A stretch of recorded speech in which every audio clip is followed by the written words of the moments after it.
White. Wide open, Torrence! Oh, baby! Touchdown! How do you leave the best receiver in the NAIA that wide open? You show, and that's what we do! Cash! You're proud of me? And it's caught! Oh my goodness! Troy Torrence comes down with it! Welcome all to Bankroll Blitz. It is week 8 of the NFL season. And my co-host Troy Torrence is coming in guns a-blazing. What a monster week you just had. 17-2 officially, 18-2 with your action. Spectacular, man. You've earned this. You battle, you grind, and now you're reaping some rewards. We need more rewards. How you doing, my friend? I'm doing good, but I just, I keep my feet to the fire, man. I remember last year in this very moment in time, I was down about 20 units. So I know how fast things can change, but I only have one goal. And that is to win the week. Let's get to it, man. Let's get right to it. Thank you guys for joining us. We got Truth Teller in the house. Nutflush Allen, Old E, Dougie Wise, Chappie Funk, Ziggy Balls. What a great group. Donut Silks, Jav Man, Peanut. Thank you for joining us. We got Slatsy in the house. Londo, Wine Time Sports, Gerald Jones. Thank you guys for rocking with us. Let's talk about the week that was. You had a glorious week. I went 7-4, which I will take. And I didn't add anything after our Tuesday show, which I would have ended up going 3-3 on the additions I was close to making. So it's fine. Colts, the look ahead -110. No qualms, no problems. Cash it. Cleveland -2.5, smash and grab. Miami, Cleveland, first half under 20.5, lost, but the full game under 40.5, cashed. And if I had have middled at the 34.5, that was right before kickoff, I would have got both. Of course, I recognize that. LA Rams, Jacksonville, first half under, cashed. Full game under, cashed. New England, Tennessee, first half under, lost. Full game under, lost. Dallas +2, easy casher. Lions, double result, +115, easy casher. And Houston, +3.5 was a mistake. 7-4 +2.68 units. I'm fine where I am, but I'm not near the heights that you are. Go over the week before we attack week 8. Holy crap. Okay, let me click over. So last week we kicked it off with the Bengals +6. Bengals first half +3. Both of those cashed. I cashed the prop in that game thanks to TJ. Yoshi Voss over 1.5 receptions. That cashed. I had 2 bets on the Jaguars versus Rams under 44.5 and 45. I felt very fortunate to cash that bet. And watching that game, I was very skeptical about placing any more total action moving forward. Browns -2.5 was a winner. That was my biggest bet of the week. Then I had 3 bets parlayed in with the Browns. 2 of them were with the Lions money line. That cashed easily. And the other one was cashed easily as well with the Chiefs money line.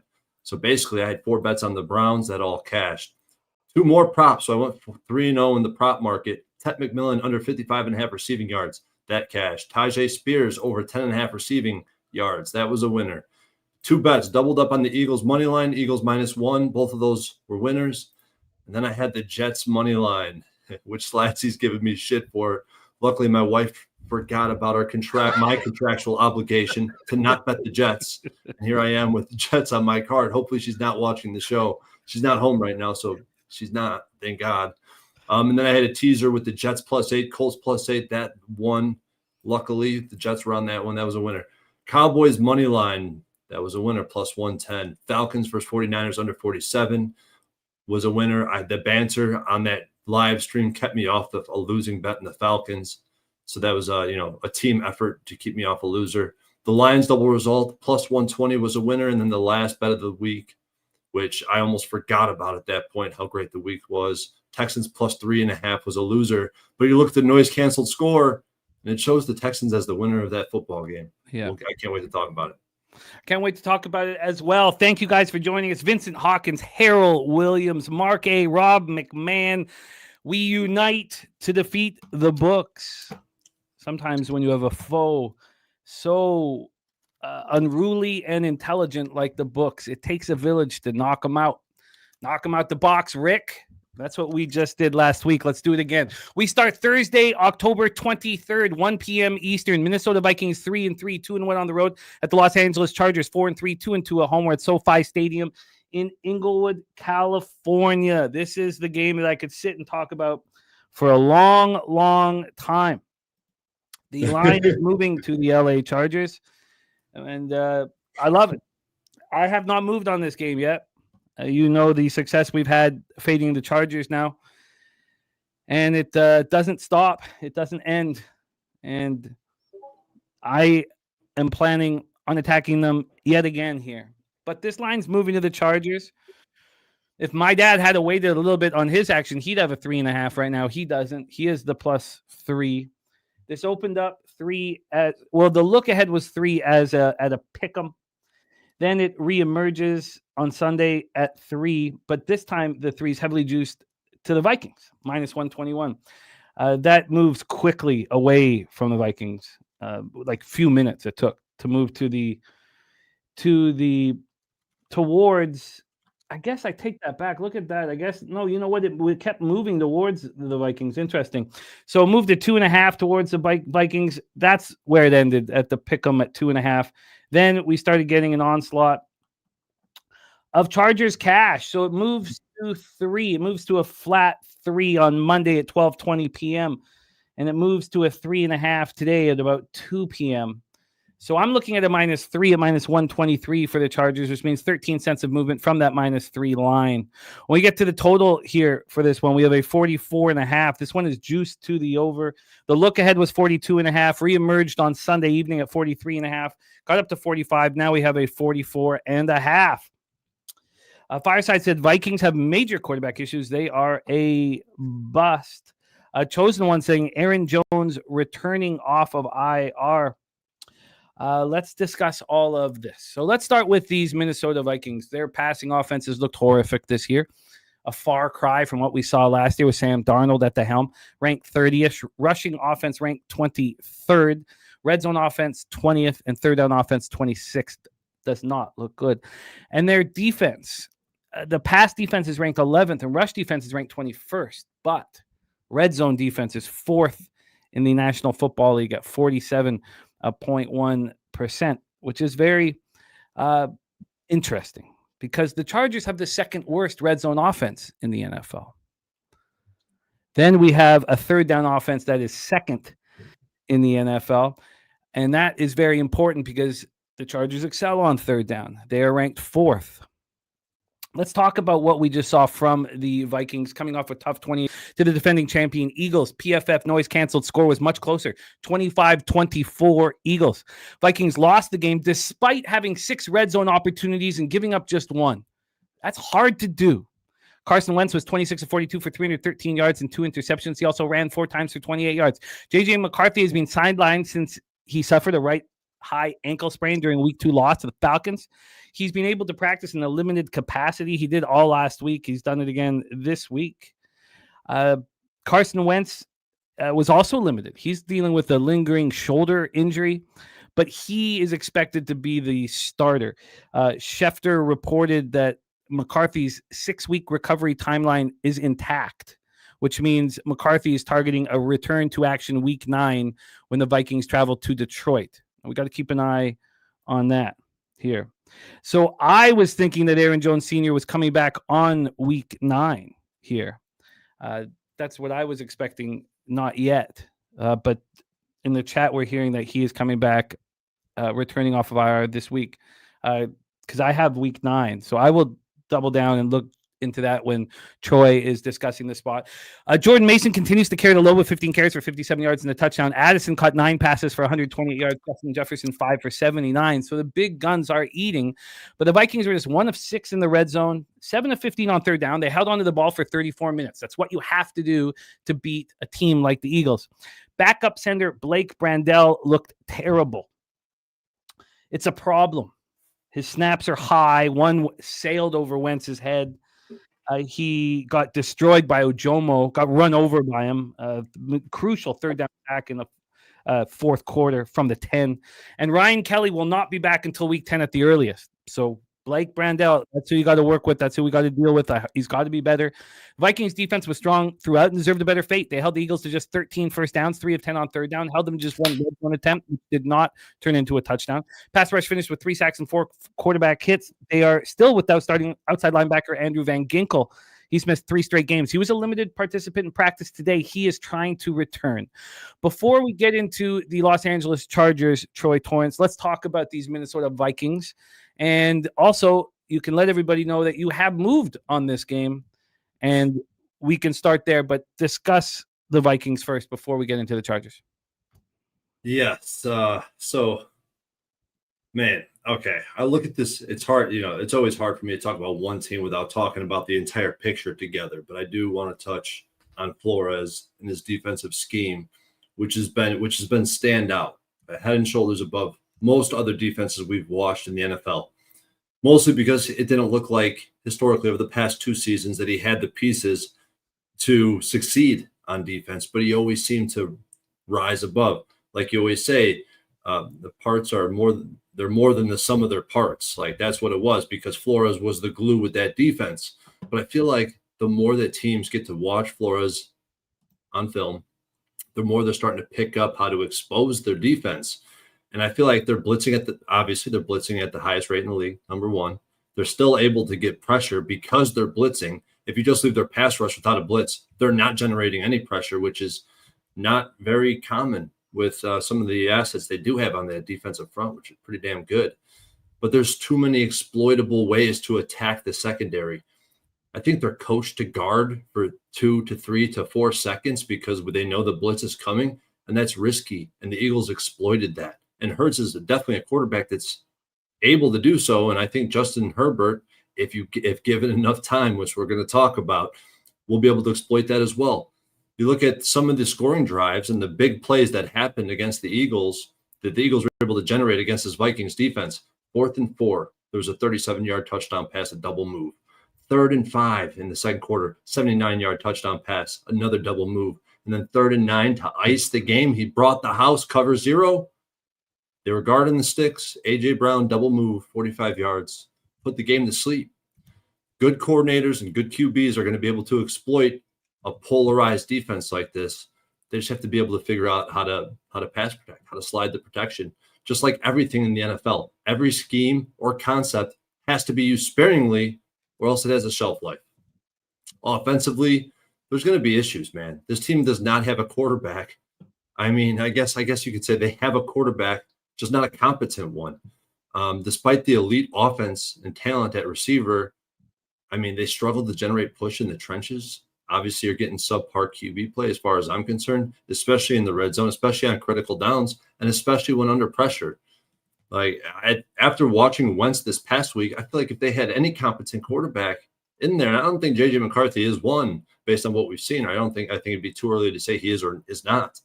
But I think that's going to be trouble. This quarterback position is going to be tough for this Vikings team to overcome.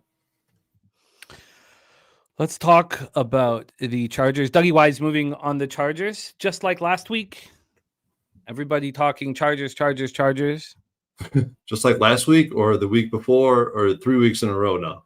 3 weeks in a row. When they went to the Giants, everybody knew it was a pretty bad spot. So that was a little different. I mean, for the last 4 so that was sort of the outlier spot where everybody agreed that was a bad spot. The issue with that game was that after capping it heavily, the decision was that was not just a bad spot. The Chargers are a mess. Are they becoming less of a mess? That is the question that gamblers have to ask themselves. And they are getting healthier. Did it change anything defensively? It changed nothing. They came back and lost to the Commanders badly. We destroyed them. A lot of people were thinking it was a bounce back spot for the Chargers. It wasn't. Then they went into Miami. That was when everybody was on the Chargers. And Chargers still got the win, but we got paid heavily. Last week, I was a little more nervous. Let's talk about these Chargers. Their rushing offense, Troy, is ranked first by Pro Football Focus. And this is what I'm talking about. This is why this is an absolute gift.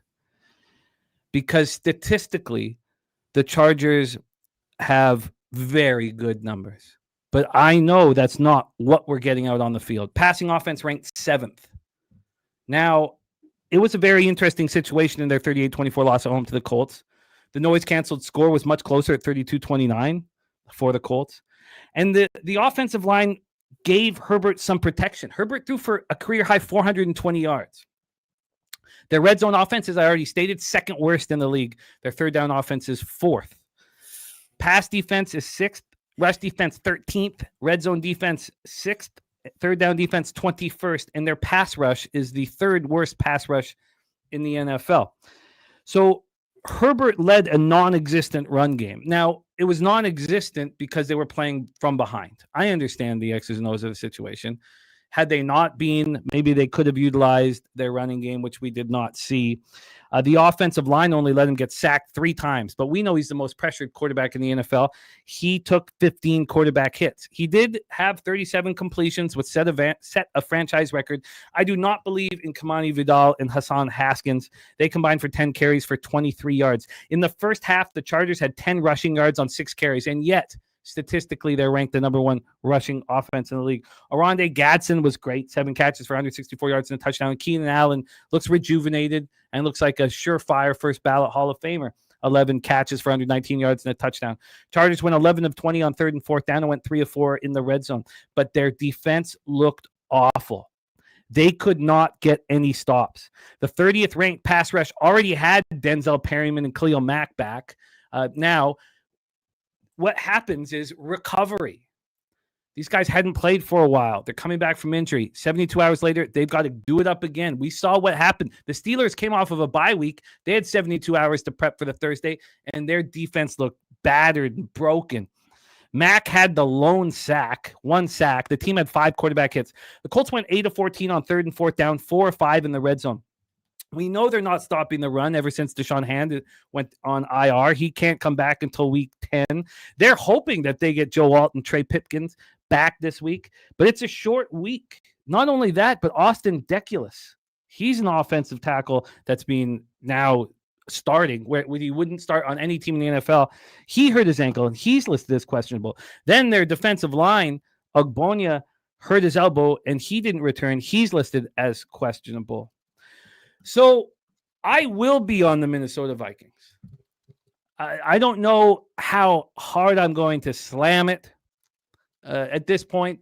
I'm just, I want to see a flat 3.5. We're on the way to the flat 3.5. The Chargers are so much worse than the statistics will let you in on. And you can find trends to back the Chargers in every single game they've been playing on this run. But what's happening is not a bad spot. It's based on personnel. This was not the personnel that Harbaugh thought he was going to be dealing with. This is not the personnel that looked so good, even without Rashawn Slater, against the Chiefs in week 1 and kept looking good in week 2 and 3. This is a personnel that will lose. And the Sharps can back them. And I think they will lose too. Do I want to back the Vikings? Honestly, Troy, I'll almost take any team in the NFL right now against the LA Chargers. Now, show me the other side, my friend. So I feel you on a lot of that. And right, like you said, it's not about, at this point, it's not about buying the Vikings. It's about selling the Chargers. So from that aspect, it's completely understandable. And we talked about the noise-adjusted score. You pointed out early in your handicap. And that's been the same story with this Chargers team week in and week out. Every time we go and look at the noise-adjusted score, it looks better, more favorable for the Chargers than the actual scoreboard itself. The offensive line, these are the numbers that have been crashing and crashing and crashing. So we see the run game, and I'm very confused by that. That's not a metric, and now I know why I haven't looked at that metric, because we look at the rushing offenses that are sitting atop of this board. We're seeing teams like the Chiefs in the top 5, the Chargers in the top 5. The Broncos are in the top 10. The Saints are in the top 10. I really want to understand that metric a little bit better. It's not one I've looked at or I really reference very often, but seeing the Chargers at the top of that list is shocking because the offensive line numbers that I do check every single week with every single game that I'm looking at, they went crashing, which was top 15 and top 10 and pass block and run blocks respectively are now 28th. Those numbers have completely crashed. Now we're going to be getting, hopefully, some reinforcements back on the offensive line, mainly Alt, which is the guy we need back most importantly. Herbert grading out as QB9, QB10 just a few weeks ago. Before they started crashing, he was top 3, top 1 in most of the categories. So you could also look at those numbers and say, hey, the market is adjusting, and hey, they're still 3-point favorites against this Vikings team. So the offense is getting healthier. I think that they do have the quarterback and the weapons to exploit the polarized Flores defense. But the edge really is where I think I'm being able to buy this Chargers defense low after getting exposed by the best offense in the league. The most put together, the most consistent, the best schemed offense with all the weapons, all the pieces, the brightest mind behind that offense, completely exploiting this Chargers defense. I never thought I'd see the Chargers defense look that bad. And I've never had conviction to move against you and selling this Chargers team until now. And really the main reason. So I do think I'm buying low on the Chargers defense. I think the offense is getting healthier. It's not like I'm super high on this offense, but really is what's putting me over the top here. And what's making this a must fade of this Vikings team is that they have not been on the road. They have not played a true road game since week 1 of the NFL season. Now, is this a true road game? Because we might see more Vikings fans in the crowd than Chargers fans, because we know how LA goes for both the Rams and the Chargers. It's really not a true home game. And we actually see that in the lines and how the lines are built and how the markets, price these games out. This is not, usually there's not points attributed to the Chargers because they're at home, or the Rams for that matter. But I think that with the quarterback carousel, with this being the first true road game since week 1, since September 8th, the Chargers are the only way I could bet it. And I moved on the Chargers -3. And the price I got on the Chargers -3 was -115. I just, this is the first time really where I feel comfortable betting on the Chargers. And over the past few weeks, let me talk about the market too, because I think it's pretty interesting. Like, we've almost seen the same exact line that we've seen in the past 3 weeks of this Chargers team. Versus the Colts, the Commanders, the Broncos, the line opened between -1 and -2. It gets up to -2.5 and -3 prior to close, and the results have been the same. They lose by 14 to the Colts, lose by 17 to the Commanders, and they barely squeaked out a win versus Denver, which was the first game in that, the Chargers home game that I'm referring to here. But then you look at the other side, and you look at the Vikings on the road in prime time, where they're 0-4 straight up. They were dogs of -2.5 or -3 in all 4 of those games. And actually, in all 4 of those games, the only difference is the line moved their way in all 4 of those games. So it closed -2.5, -3, but the line had moved towards the Vikings, and they lost all 4. So that's the only difference. I think the database is telling us to fade both teams. If you look at the market-wide sample of this market, where this line's moving and closing at -2, between -2.5 and -3, but I'm asphyxiating the money line price because this -3 is getting juiced. And here's the interesting part to me. If you filter it down to when the total closes between 43, let me pull this up because I don't have this in my notes. I was just doing this as we were talking it out. Where the line closes between 43 and 46, the home team is 6-1 ATS, 6-1 straight up, and 6-1 to the under. Rance was in the chat talking about the under. I think under is definitely a bet that I would be considering. The only thing keeping me off that is, I don't know if it should be, is the X's and O's aspect of, I think that the only way to attack this Vikings team is by attacking deep. It's going to be the best way for the Chargers to have success offensively. And so that's kind of keep me off right now, but I will be considering the under. And one of the reasons I did bet this game is I bet go back to week 1, I bet every single primetime game. I cannot help myself. I'm betting every primetime game. The hardest one's going to be the Monday night game. But this game, I'm going to be moving on it, and I know that I'm going to be moving on the Chargers. So I took the -3. The Colts pass defense right now ranked 18th. No Charvarius Ward. Kenny Moore returning from injury. They were very vulnerable through the air. Vikings pass defense ranked 11th. It's going to be a tougher nut to crack than a Charvarius Ward missing Colts defense. So I do not, I don't need what the Colts did to cash this. And it makes it fun. We're not here to agree with each other. We're here to deliver information on how we are getting paid. And then the last aspect, Jimmy, I forgot to bring up. Shit, you made me think about the strength of schedule as you were talking about Javarius Ward. The Vikings' strength of schedule. I mean, the only two teams that they've played that I would consider being average or above average teams are the Falcons and the Philadelphia Eagles. They lost both of those games. I mean, they beat Cleveland on the road with a rookie in his first start. They lost to Pitt. They smacked up on Cincinnati with Jake Browning. They beat the Bears in a miracle comeback in the fourth quarter. J.J. McCarthy passed for $143. They pulled out the win. All 143 of those yards came in the fourth. I'm just not impressed with this Vikings team at all. No, I was not impressed with their Commanders team at all. At all. But I had to bet them because they were playing the Chargers.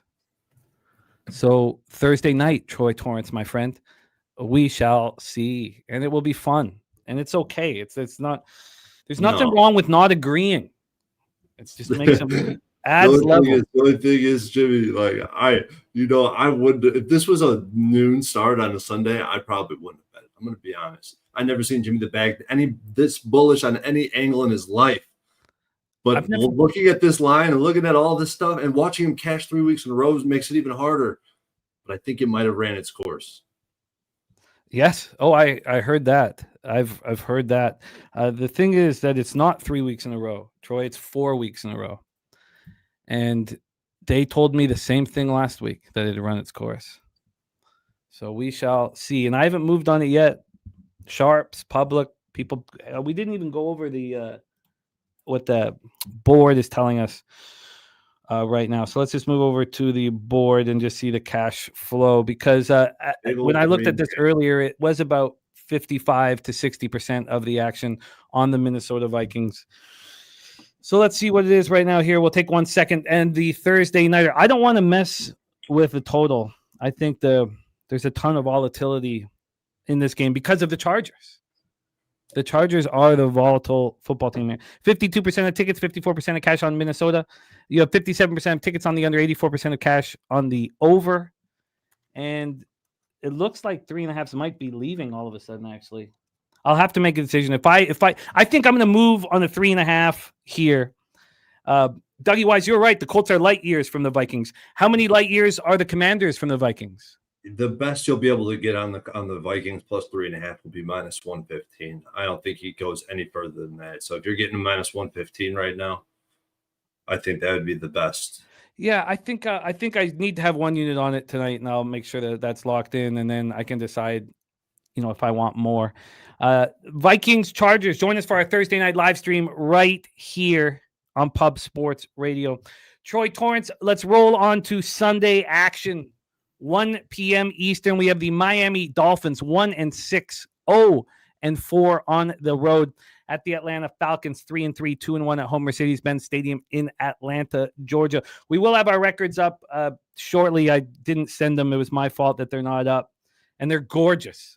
I tweeted them out because they're so beautiful, but I didn't send them in. Yeah, I wanted a special graphic made, to be honest. I thought they deserve a special graphic. And honestly, Jimmy, I think that I knew this was coming, man. I knew that this was coming. Like every year we've gotten progressively better as a team. And this is like one of the first times we're going head to head this Thursday night. So it'll be fun. It'll be fun. Let's roll into Dolphins Falcons, Mercedes-Benz Stadium in Atlanta, Georgia. Take a look at the line history and the cash flow. We'll start with the line history here. We have the total at 44.5. The look ahead was 45.5. It opened up on Monday morning at 45.5. It's dropped a point down to 44.5. Let's get into the point spread here for this one. Here we go. We have the Falcons -7. -110. The look ahead was 6. Reemerged on Sunday morning at 5.5. Got up to 7.5. This was a 7.5 yesterday, so it's come back a half point from that 7. Let's get into the cash flow then. From a cash flow perspective here, we have no information on the total, which Troy can touch on the action, if you don't mind, Troy, if you get the action total up. But here on the side, we have 85% of the tickets on Atlanta and 75% of the cash on the Falcons. The Miami Dolphins are broken. Their passing offense 29th, rushing offense 30th. Their red zone offense has been pretty good, 9th. Third down offense 13th. Their pass defense has been horrible, third last. Rush defense 24th. Red zone defense being okay, 8th, 51.6% of the time they allow touchdowns. Their third down defense 29th. Their pass rush is the second worst in the National Football League. The Dolphins coming off their third loss in a row, an ugly 31-6 loss at the Browns. Noise canceled score was 19-6, so still bad, but the Dolphins are just in disarray. Tua Tagovailoa was 12 of 23 for 100 yards, no touchdowns, 3 interceptions, fumbled 3 times, was fortunate not to lose them. He looked bad. A career, so 3 interceptions in back-to-back games. A career low passer rating this past week of 24.1, so bad that Quinn Ewers replaced him late. D. Eskridge led receivers with 2 catches for 45 yards. Devon A. Chen is the only bright spot on this squad right now, 13 carries for 82 yards. The Dolphins were 1 of 13 on third down and 0 of 2 in the red zone. The defense tried to keep them in it, but they couldn't do anything about it. They held the Browns to just 206 yards. Held them to 4 of 11 on third down. Did allow them to go 2 of 3 in the red zone. Pass rush finished with 2 sacks, 3 quarterback hits. Dolphins are now 29-29 with McDaniel in his 4th season. But I don't know how long he is for this job. Darren Waller, who's been a bright spot, too, had a pectoral injury in the first half. He did not return. He's listed as questionable. They're still waiting for Elijah Campbell to come back from the quad injury, defensive end, and Storm Duck still out, cornerback with the ankle injury. All 3 of them are listed as questionable this week.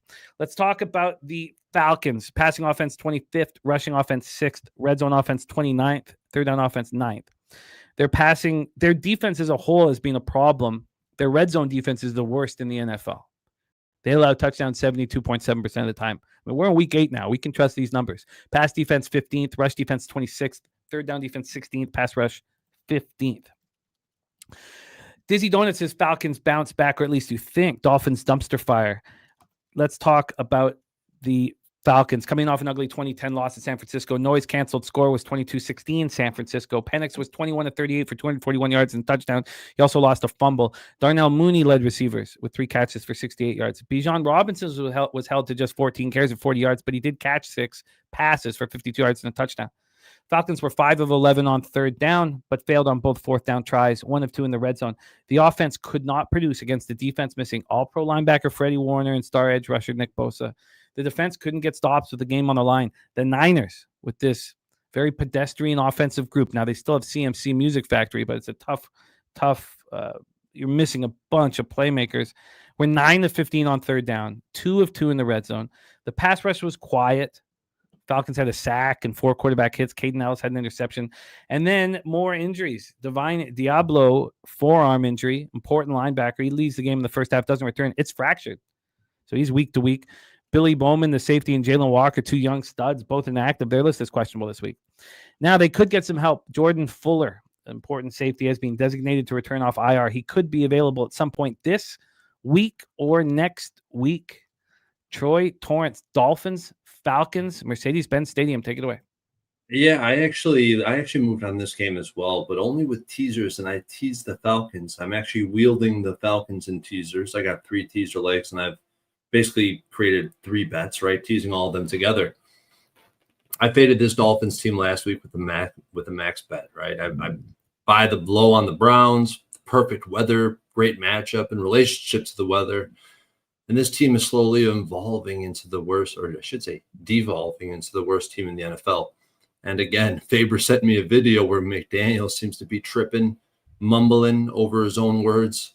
And that DMT just came back into his life. He got that 1 win, then he slowly started to slip back into the state of mind that is not good. And you can totally tell, like when he started talking shit about Tua, right? His last press conference, he was throwing Tua under the bus. Maybe it was some, revenge for what Tua said about his own teammates. But at the same time, I mean, you can't be doing that to your quarterback. And Tua's a fragile quarterback behind a terrible offensive line. But in theory, this is where a quarterback like him should thrive, right? From Hawaii, he likes to play, nice weather. Here he's indoors, controlled environment, no weather issues.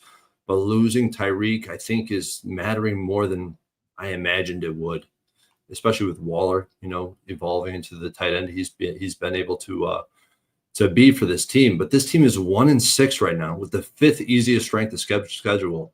There's a few redeeming qualities defensively. Rasul Douglas, Fitzpatrick in the secondary, and Brooks at linebacker. Those are 3 individuals. I don't see any team aspect of this offense or defense for that matter. And it really doesn't matter with how good those 3 individuals are because the defensive line is completely washed. Down to down doesn't look bad in terms of stopping the run and looking at success rate. However, they're always susceptible to just getting a home run handoff or some broken coverage. They're just a broken team, a cancerous organization. They're top 5 in blitz rate, but bottom 10 in pressure. And it's a function of one of 2 things: a terrible defensive line, which we know they have, or a scheme. And honestly, I don't know what would be worse. There's no buy low scenarios, in my opinion, on this Dolphins team right now. If we're backing the Dolphins, it's because we're selling high. And that's not the case when it comes to the Falcons.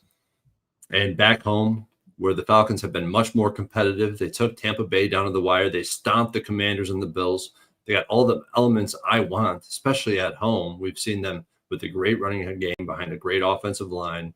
This is the worst run defense in the league. They got elite weapons in Drake London, Kyle Pitts, against a pass rush that is inept, and a quarterback who plays his cards face up, right? The bookies know when this guy is going to have success. The writing's on the wall when he's going to be able to wing the ball at home as a favorite. I'll let the number dictate. And right now, the number is dictating that he's going to have a good game. This is a perfect matchup for a bounce back spot because he's not going to have to drop back 40 plus times to win the game. He can hand the ball off, throw it when it's necessary, and cruise to a victory. And defensively, Atlanta, this is a veteran defense. They bend but don't break. If they bend but don't break in this matchup, I feel like it's an easy win and likely a cover. And if you wanted to sell the Falcons high, last week was the opportunity. I missed that opportunity. We talked it out extensively on the live stream.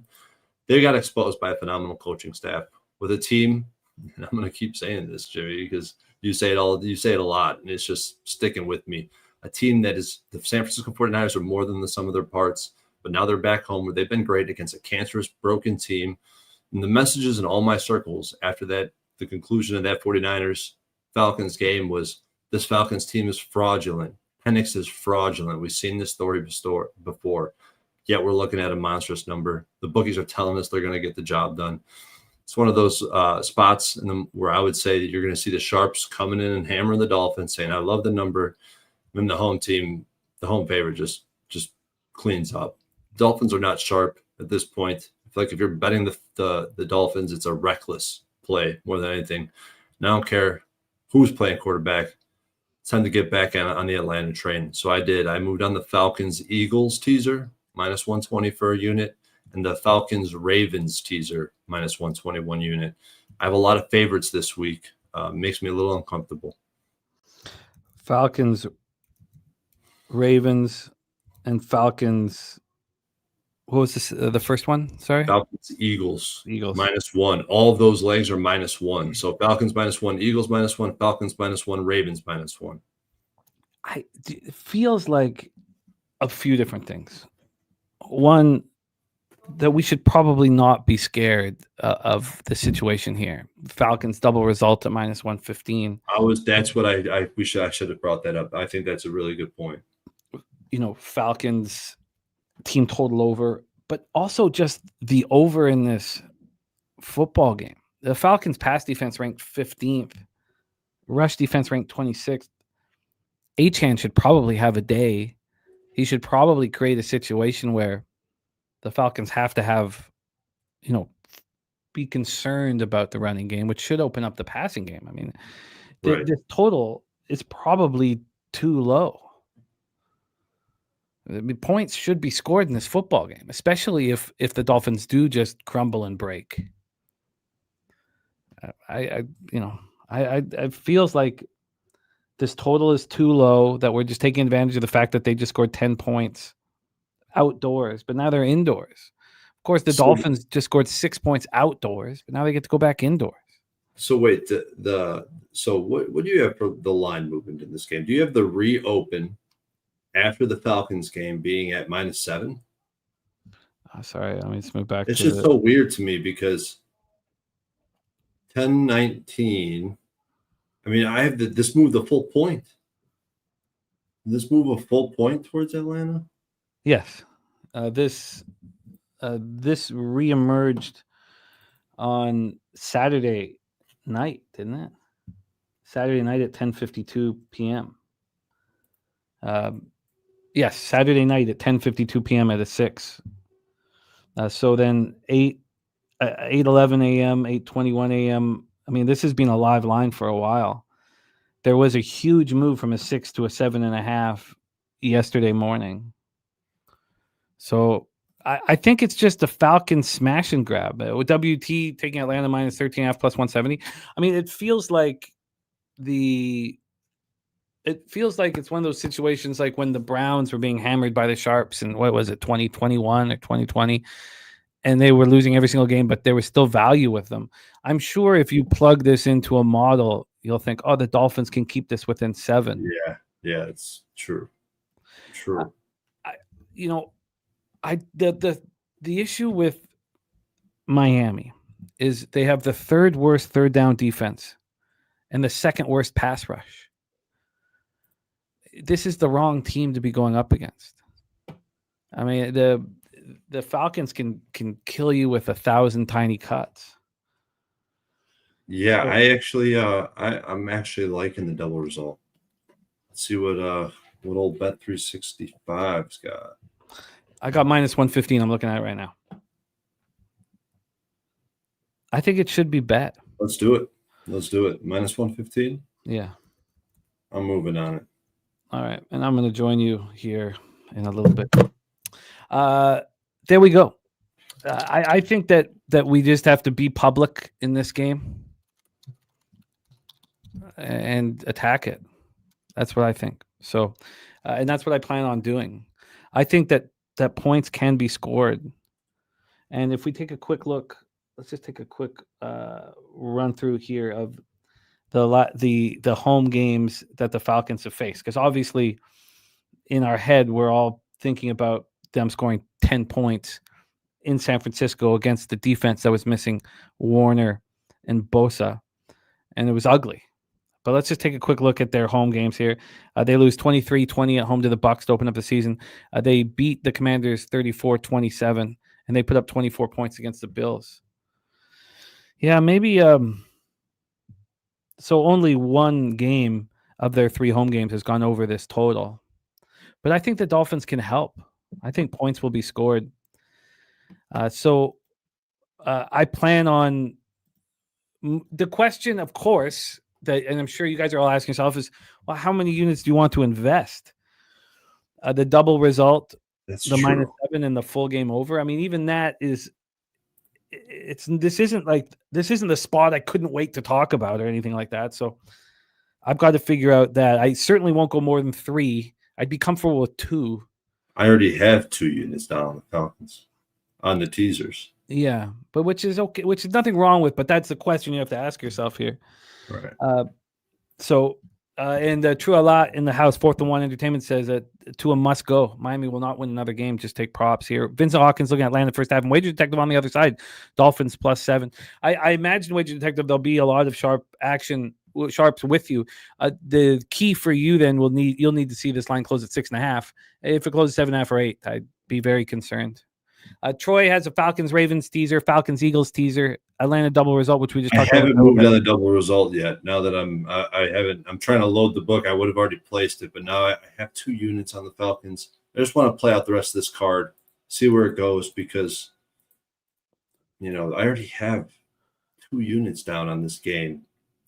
Do I need more? That's what I'm going to have to ask myself. I haven't moved on the double result yet. Let's roll on, shall we? Next up for us, we head to game 2 of the 1 p.m. slate.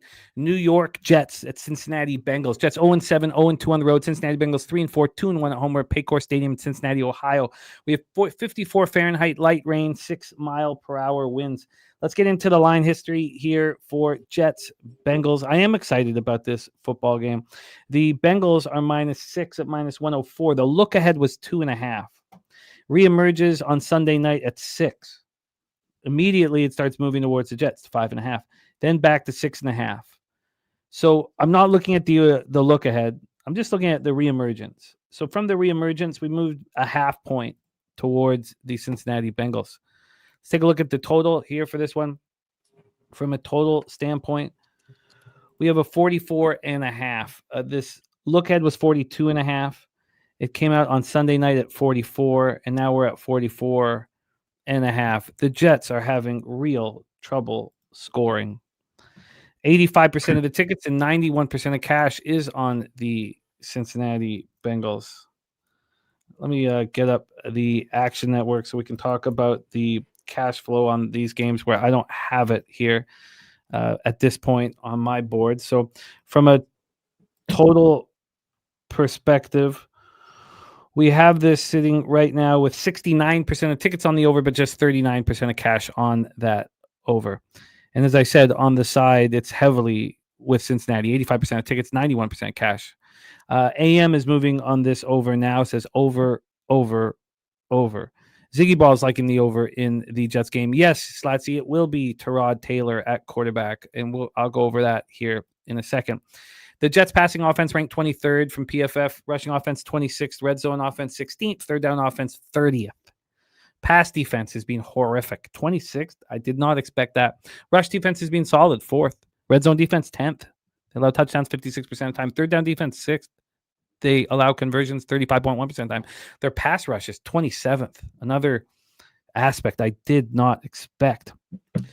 The Jets coming off an ugly 13-6 loss at home to the Panthers. PFF noise canceled score was even worse. 22-10 Panthers. The Jets don't have a victory under Aaron Glenn. First coach in franchise history to lose his first 7 games of his tenure. Don't see him dancing up sidelines anymore. They joined the 1996 and 2020 New York Jets as the only teams to start 0-7. With the Jets trailing 13-3 in the third quarter, Justin Fields was benched in favor of Tyrod Taylor. Fields was 6-12 for 46 yards, no touchdowns, no interceptions. He also ran 4 times for 22 yards before he was replaced. And then Fields, look, we saw him at Denver last, 9 days ago. 9-17 for 45 yards. New York had a franchise worst -10 net yards passing. It's time to let him go. Tyrod Taylor, 10-22 for 126 yards. He did throw 2 interceptions. He also ran 3 times for 11 yards. Woody Johnson defended Aaron Glenn and blamed Justin Fields. So Aaron Glenn has not named a starter, but Rich Simony of ESPN reported that the team is moving towards making Taylor the starter. And I believe that. The offense looked awful. Look, it didn't help that Garrett Wilson missed the game with a knee injury. He's less this questionable this week. If anybody wants to be involved in the Jets, that's a crucial piece of the puzzle that you need. But this offensive line didn't help, allowed 6 sacks. Tyler Johnson led receivers with 3 catches for 60. The defense tried to keep the Jets in it. Jets averaged 3.7 yards per play and were held to 1 failed attempt in the red zone. Held the Panthers to just 1 of 3 in the red zone. Held the Panthers to 5 of 17 on third down. Did allow them to go 3 of 4 on fourth. But the pass rush, 2 sacks, 7 quarterback hits, and now Sauce Gardner is in concussion protocol. So you already have Michael Carter. He's been in concussion protocol since week 4. So here you have 2 cornerbacks in concussion protocol. And when you're 0-7, you're not rushing back to be in the lineup. Jarvis Brownlee is Carter's replacement, and he's healthy and good to go. So we roll into the Cincinnati Bengals. Riding high with extra rest and prep after that impressive 33-31 victory at home over the Steelers, snapped their 4-game losing streak. The noise-canceled score was even more impressive. PFF had it 37-27 Bengals. Rushing offense 14th. Passing offense 14th. Rushing offense 21st. Red zone offense 9th. Third down offense 16th. It's not a bad offense, surprisingly. Passing defense and rush defense are horrible. The defense is so bad. Pass defense 26th, rush defense 30th, red zone defense 2nd worst, third down defense 2nd worst. I mean, they're allowing touchdowns 71.9% of the time the opposition gets into the red zone. They're allowing third down conversions 48.8% of the time, and their pass rush is ranked 21st. Bengals coming off extra rest and prep, as we talked about. They scored on 7 of their last 8 possessions, one for the first time since Burrow went down with the toe injury. Flacco is 31 of 47 for 342 yards, 3 touchdowns, no interceptions. Jamar Chase caught a franchise record 16 passes for 161 yards and a touchdown. 4th receiver Chase is in NFL history with 2 games of at least 14 catches in a single season. He's rolling. T. Higgins caught 6 for 96 and a touchdown. All of a sudden, Chase Brown ran 11 times for 108 yards. The Bengals put up 470 yards, controlled the clock, 34-32, but were just 2 of 5 in the red zone. The defense has issues. They allowed the Steelers to average 7.3 yards per play. They allowed the Steelers to go 7 of 10 on third down and 3 of 4 in the red zone. The pass rush was without Trey Hendrickson and completely invisible. 0 sacks, 2 quarterback hits. Zach Taylor said that Hendrickson's day-to-day right now, and they need him out there. 15 tackles, 10 solo, 4 sacks, 1 pass defense, 1 forced fumble across 6 games. Jordan Battle and DJ Turner had interceptions. I mean, the way I see this is, nobody wants to buy the Bengals high. The Jets may be severely broken. We should be extremely uncomfortable backing the Bengals against an offense that can put up points and beat them up and dominate them. But the Jets might be incapable of doing that. And if the Jets are incapable of doing that, they're excited in Cincinnati to come to the facility right now. Again, this is a very public spot that I wouldn't move on until we discussed it thoroughly. So, Troy Torrence, Jets, Bengals, take it away. I agree with you completely. I mean, that's what I thought going into the Steelers game. I thought they looked at that game as a winnable game. And I talked about it on the live stream. Like, don't they look at the division and say, they see the Ravens 1-5, they see the Steelers, who are frauds at whatever they were, 4-1 or 5-1 or whatever they were going into that game, and say, hey, we could take this division. That's how I seen it. That's why I did move on the Bengals. Part of the reason I moved on the Bengals. But it's just so hard to fade the Jets at this point. Buy the Bengals high off of that win as a 6.5 dog. And psychologically for me, if I lost fading the Jets in this situation, I just wouldn't be able to live with myself at that point, to be honest. And I crushed that Bengals spot last week. Joe Flacco is a fully capable veteran, high IQ quarterback. And for the first time in years, how many years has it been since he's been surrounded by this many weapons? Yes, the offensive line leaves a lot to be desired. They're clearly bottom 5 in the league. But with the weapons, with Flacco, with a halfway decent scheme, they should be able to produce some points. I don't expect an explosion like we've seen last Thursday, but this offense will be vastly improved under Flacco. And with good offense, with a win like that, like you said, comes a more competitive environment, lead to more focus, more effort. The defensive personnel is not very good, but there are playmakers on this defense. Hendrickson, Battle, DJ Turner, who's elite in coverage. Geno Stone, who's good in the box. And if I were a DC, I'd be looking for very polarized defense, splash plays. I'd try to be forced turnovers, create a lot of variance. And I think this Bengals team might have something going for them. And then the Jets, I mean, the future is anything but bright for this team. And the defense finally stepped up over the past 2 weeks, but we've seen this story before. The defense will lose their edge if they become uncompetitive, and they have no future in making the playoffs. So they finally start putting together great performances. I think they're just going to turn back into the lifeless, defenseless Jets that we've seen in the past. And because the offense is lifeless, the Fields experiment, I think, is over. They lack options at wide receiver. The play calling and the creativity is horrendous. The decision-making in general by this coaching staff is horrendous. There's no case to be made for the Jets offense. So, I'm done making a case for this Jets team. In theory, they should be able to run the ball. But I'm done. I'm done with that stuff. This is the Bengals or pass, nothing more, nothing less. But I just can't buy high on the Bengals. I'm passing completely. I think there is more, though. Who's going to stop who? How does this not go over? AM's moving on the over. How are there not points scored in this game? I mean, do we focus on the Jets? No, I think we focus on the Bengals. I think there'll be points scored in this game. So then it'd be Bengals team total. I think the Jets can help with this total. You're going to have Tyrod Taylor in there. We've already watched him put up points before. He's going to sling it around. He's going to try to he knows that the Bengals are vulnerable. Jesus. The Bengals pass defense ranked 26th, rush defense ranked 30th. And then even if they do create those splash plays, turnovers will just lead to points. I think that this is overs, and I don't think you can. I don't think you can buy the Bengals this high. I think it's. I understand fading the Jets. Trust me, but you want the Bengals as a 6.5 point favorite? I can't. I mean, it was a rivalry game. They were at home. There was 72 hours rest for an old Steeler defense. I just think that this is an over spot. I think the Jets can help. The question is, does anybody... I mean, we just talked about two favorites in the Falcons and Bengals that these are big favorite spots. Now, I can see buying the Falcons low. I just can't get a grip on buying the Bengals this high. I can't. I can buy the Falcons low, but I can't buy the Bengals this high. So I think points are going to be scored. Shout out to Sky Dragon. I agree with you. I agree. Donut Silk says Bengals have new hope, can win the division. I think they come in pumped up. I do too. I think they come in pumped up too. So I'd like to move on the overs in this game.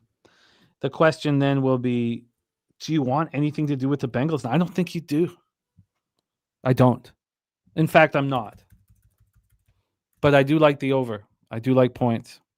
Sky Dragon says total is a touch high. Jets plus 6.5 is the only way he can look. Says he can't lay a TD with a team that doesn't play defense. Yeah. Harold says the only thing he would be looking for is Bengals team total over. Okay. So Troy, at this point, on the sidelines. On the sidelines, but it'd be over a pass. I agree with the overlook, and it profiles well. As long as it's moving towards the over, it makes it definitely a play. I think so. I think it's the bet here. All right, let's roll on. Next up for us, 1 p.m. Eastern, the Cleveland Browns, 2-5, 0-3 on the road at the New England Patriots, 5-2, 1-2 at home. We're at Gillette Stadium in Foxborough, Massachusetts. 52 Fahrenheit, cloudy, 7-mile-per-hour winds. Let's get into the line history here for this one. We'll start with the total. Total is a 40.5. Opened up. Oh, sorry. The look ahead was 40.5. It dropped down to 39.5, climbed up to 40, then left. Reemerged at 40.5, which is where it is now. So we've had no movement on the total. Now let's get to the point spread. From a point spread standpoint, we have the Patriots -7. The look ahead was 7. Came when it reemerged, it was 7. So we've really had almost no movement in this football game whatsoever. Cash flow wise, we have 77% of the tickets on New England, but just 57% of the cash. We go to the Action Network for information on the total. We have, here we go. We have 68% of the tickets, 63% cash on the over. Dougie Wise says he's very close to taking the Browns, and I completely understand it. I get it. Passing offense for the Browns ranked 27th. Rush offense 18th. Red zone offense 18th. Third down offense 25th. Nobody's buying in on the Browns for their offense. Although Judkins looks like a beast. Defensively, that's where we want him. Passing defense ranked 4th. Rush defense ranked 1st. For whatever reason, this red zone defense has struggled. 4th worst in the league. Allowing touchdowns 70.6% of the time. But their third down defense is 13th, and their pass rush is 2nd. DG says, been waiting forever for New England to play good defense, so I can fade them looking at Cleveland. Wage Detective on the Browns +7. AM says the projected score 37.8 would need this total higher to get on this under. Let's talk about the Browns coming off their second win of the season, beating up on the Dolphins 31-6. Offense scored more than 17 points for the first time in 12 games. Dylan Gabriel was 13 of 18 for 116 yards. No touchdowns, no interceptions. Harold Bannon Jr. led receivers with 4 catches for 36 yards, and Judkins was a beast. 25 carries, 84 yards. The first Brown running back with 3 touchdowns in a game since Nick Chubb in 2022. The offense only put up 206 yards, but took advantage of Dolphins' mistakes. 2 of 3 in the red zone, scored 21 points off Miami's 4 turnovers, and the defense was excellent. Held an opponent without a touchdown for the first time in almost 2 years. Now, they held the Packers to just 1 touchdown. Their defense has been great.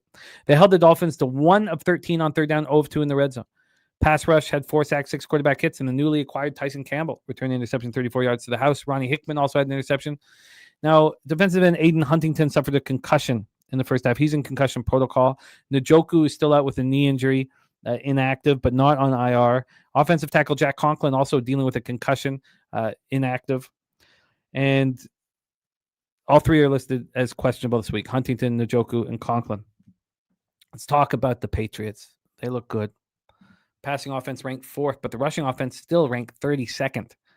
Red zone offense 14th, third down offense 10th. Their pass defense 24th. Their defense is not statistically strong. Rush defense 16th. Red zone defense 30th. Third down defense 20th. Pass rush ranked 19th. Coming off an impressive 31-30 victory at Tennessee in Vrabel's first game against a franchise that fired him in 2024 after coaching for 7 years there. The noise canceled score was right there, 30-13. Patriots won their 4th straight. Overall, their 3rd straight on the road. They're atop the AFC East. They spoil McCoy's debut as Tennessee's interim coach. The Patriots last won 4 in a row during a 7-game winning streak in 2021. Drake made 21 of 23 for 222 yards, 2 touchdowns, no interceptions. He also ran 8 times for 62 yards, 135.9 passer rating. He's the 3rd player in NFL history under the age of 24 with at least 200 yards passing, a passer rating of 100 or higher in 6 straight games. The only 2 quarterbacks who have ever done that: Patrick Mahomes, he's done it 7 straight times, and Dan Marino. So 7 games for Mahomes. That's what I meant to say. 7 games in 2018 in a row, and Dan Marino did it 6 straight times in 1984. That's it. 3 of them. Stephon Diggs led receivers with 7 catches for 69 yards. Ramondre Stevenson ran 18 times for 88 yards and a touchdown. Patriots were 7-14 on 3rd and 4th down, 2 of 3 in the red zone. The defense didn't allow the Titans to run a play in their red zone. They held them to 3 of 12 on 3rd down and 4th down. Pass rush had 5 sacks. Jones had an interception. Caleb Chason forced a Cam Ward fumble, walked into the end zone with it. The Patriots are a pretty healthy group. Cornerback Charles Wood, safety Jalen Hawkins is they're the only inactives, and they're listed as questionable right now. I want to watch this game so badly. I love watching Browns games. I don't see why I don't go back to the under. I don't see why I don't hit this under, because the Browns are not going to be able to do damage on the Patriots, just like the Titans weren't. But the Patriots aren't going to be able to do much damage against this great Browns defense. The Browns are the unders that keep on cashing. All we need are the Browns outside. We have them here outside. Now, the weather is really nice, which is a bit of a problem. You'd probably prefer it not to be 52 Fahrenheit, cloudy, 7-mile-per-hour winds. But they're outdoors. I think they'll struggle getting points. Take it away, Troy Torrence. Oldie says, can the Pats do it again? The floor is yours, my friend. This began as a very tough cat for me because these are 2 teams I love to back. In fact, these are 2 of the 3 teams I've backed most frequently this season, the other team being the Seahawks. I mean, we know the deal with these teams at the moment, right? The Browns with an elite defense, particularly at home, or that's been the narrative for the past few years, including this year, that they haven't proved it outside of Cleveland, and an underwhelming offense with a rookie quarterback with no vertical threats, right? Also leaning towards the under.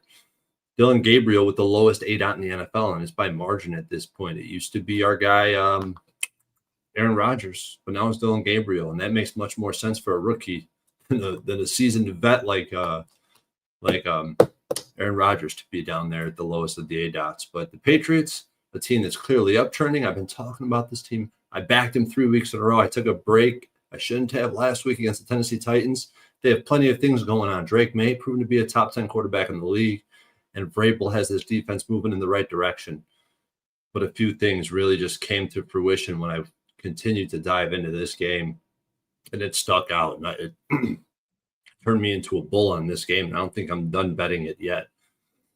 The Browns defense doesn't travel. That's kind of the narrative right now, and I really don't know about that, right? They held the Ravens. You look at what they did against the Ravens. Ravens put up like 40 points, but they held them to 45 rushing yards. They went 3 for 12 on 3rd down. If it weren't for a special teams touchdown and a fumble in their own red zone, it's a completely different game. The noise adjusted score of that game, 23-18. The Lions, they held them to less than 5 yards per play for the first time all season, 3.8 yards per carry. If not for a special teams touchdown and a fumble in their own red zone, completely different story. Noise adjusted score of that game, 19-9. The Steelers, off a bye week, were extremely prepared, more prepared than the Lions or the Ravens were offensively. And they had a veteran quarterback with a high IQ. They were gifted field position on multiple drives. They were gifted points on some bad calls, mainly the roughing the kicker call, the noise justice score in that game, 21-17. All three of those games on the road this season, all the home teams, based on the noise adjusted score, would have went under their team total. I watched all three of those games, and I would have agreed. Maybe I'm biased. Maybe I'm a Browns apologist. I don't know what it is, but I'm just trying to tell you what I see. All three teams also is a very different story when you look at those three teams. What do all three of those teams have in common? They have a veteran, highly competent quarterback that were well prepared for the situation that they're going into. That will not be the case for Drake May this week. So I'm going to get into the Patriots side of things. I'm looking at this defense against the Patriots. So you got the Patriots who are off 4 straight wins against terrible competition. Per PFF, they have the 32nd graded strength of schedule on the season. On the road this season, the Patriots are 4-0. At home, they're 1-2, and they've taken some tough losses against some not so good teams. So you look at the Patriots' strength of schedule. They had the Titans, the Saints, the Bills, the Panthers, the Steelers, the Dolphins, and the Raiders. Those are terrible football teams. Not only terrible football teams, but terrible defensively. Because the only team in there that's good, right, is the Bills. But the Bills' defense is ass. 6 or 7 of those teams have defenses grading out in the bottom 20 or 20th or lower, I should say. Meanwhile, the Browns have the number 1 defense per PFF. But it doesn't just stop there. Look at Drake May, man versus zone coverage in college. I'm going to take it back to college because we only have 2 years of film on Drake May. In college, he was 10th in the country out of 126 eligible quarterbacks for zone coverage. 126 eligible. Versus man coverage, he was 105th. In the NFL, his EPA per dropback gets cut into a third. And guess what? He has faced zone coverage at the least amount in the NFL this season out of any qualifying quarterback that's taken over 20% of the snaps. He's faced zone coverage on 80% of his dropbacks. The Browns are about to play man coverage on 50% of snaps at the very least. The only team that had played any man coverage at all against this guy was the Saints.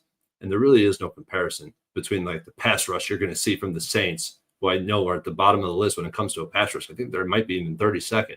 There's no comparison between the two teams defensively when you're looking at them, even if they did play man coverage. So what kind of pressure has Drake May seen in the NFL so far? 4 of the 5 teams bottom in the NFL. 4 of the teams he's played are bottom 5 in the NFL. The Bills and the Steelers are the only teams that have comparable pass rushes. I don't even know if I want to go as far as saying comparable because they play zone coverage and they have no Myles Garrett on the field. In both those games, he was still sacked 5 times, at least 5 times. And it's not like the Patriots are going to be able to turn around and get success running the ball. Like you pointed out, they're 32nd. They're 32nd in rushing offense. They can't generate any offensive line yards. So you're telling me that Drake May, after not seeing man coverage, not seeing a pass rush like he's going to see, is going to be able to drop back 40 times and have success? It's just a number and a spot that I'm not going to pass up on. I love this spot. I've hammered it. I bet the Browns +7, but I'm even more bullish on the Patriots team total under because I love the numbers I'm seeing, and I love the numbers that I'm seeing in the database history in this market. The Browns +7, -110, 1U, but I got the Patriots team total under 24.5. I got that at -120 at DK, and I got the Patriots team total under 23.5, +115 at Bet365. And I'm interested in taking the full game total because I know we can make a case against this Browns offense because they're not going to be able to turn around and hand the ball off either. So I want to make a case for the unders in this game as being my strongest bet. I want to make a case against Drake May because I don't think he's going to be able to find success. And I want to make a case that this Browns defense is not ass on the road. You could look at the box score and say, oh my God, 42 points by the Ravens. Oh my God, 34 points by the Lions. Look under the hood. You're going to see it wasn't the case. Oh, I'm right with you. Even to push it further, look at the outdoor games. I mean, we could even cut the Lions game. Cut the Lions out. Yeah. Right. Who had they were under 5 yards per play, I believe, but they still generated, I think their success rate was over 50%. So, yeah, good point. So I'm with you. Browns +7. I'm not going to take the Patriots team total, although I like it. Shout out to our based Aussie in the house, joining us from Australia. Thank you for joining us. Not only that, I want the first half under and the full game under. I agree. If I was as bullish as you on the Browns, then I would bet the team total under 24. But I think there's a possibility that the Browns do struggle offensively. I want that involved in my under. So I'm just going to hit that. First half under, full game under, Browns +7 for me. We have Troy on basically a team total under 24, but he's got it 23.5 and 24.5. They're two separate bets, two separate units here for our record keeping, and the Browns +7. I'm going to do this. I'm going to go with you right now on the full game total under. I love it. I'm right with you. I'm just looking for the best. I mean, is it just there's no 41s? I didn't see any. I was gonna hit a 40.5. I like it a lot. Higgsy on it as well.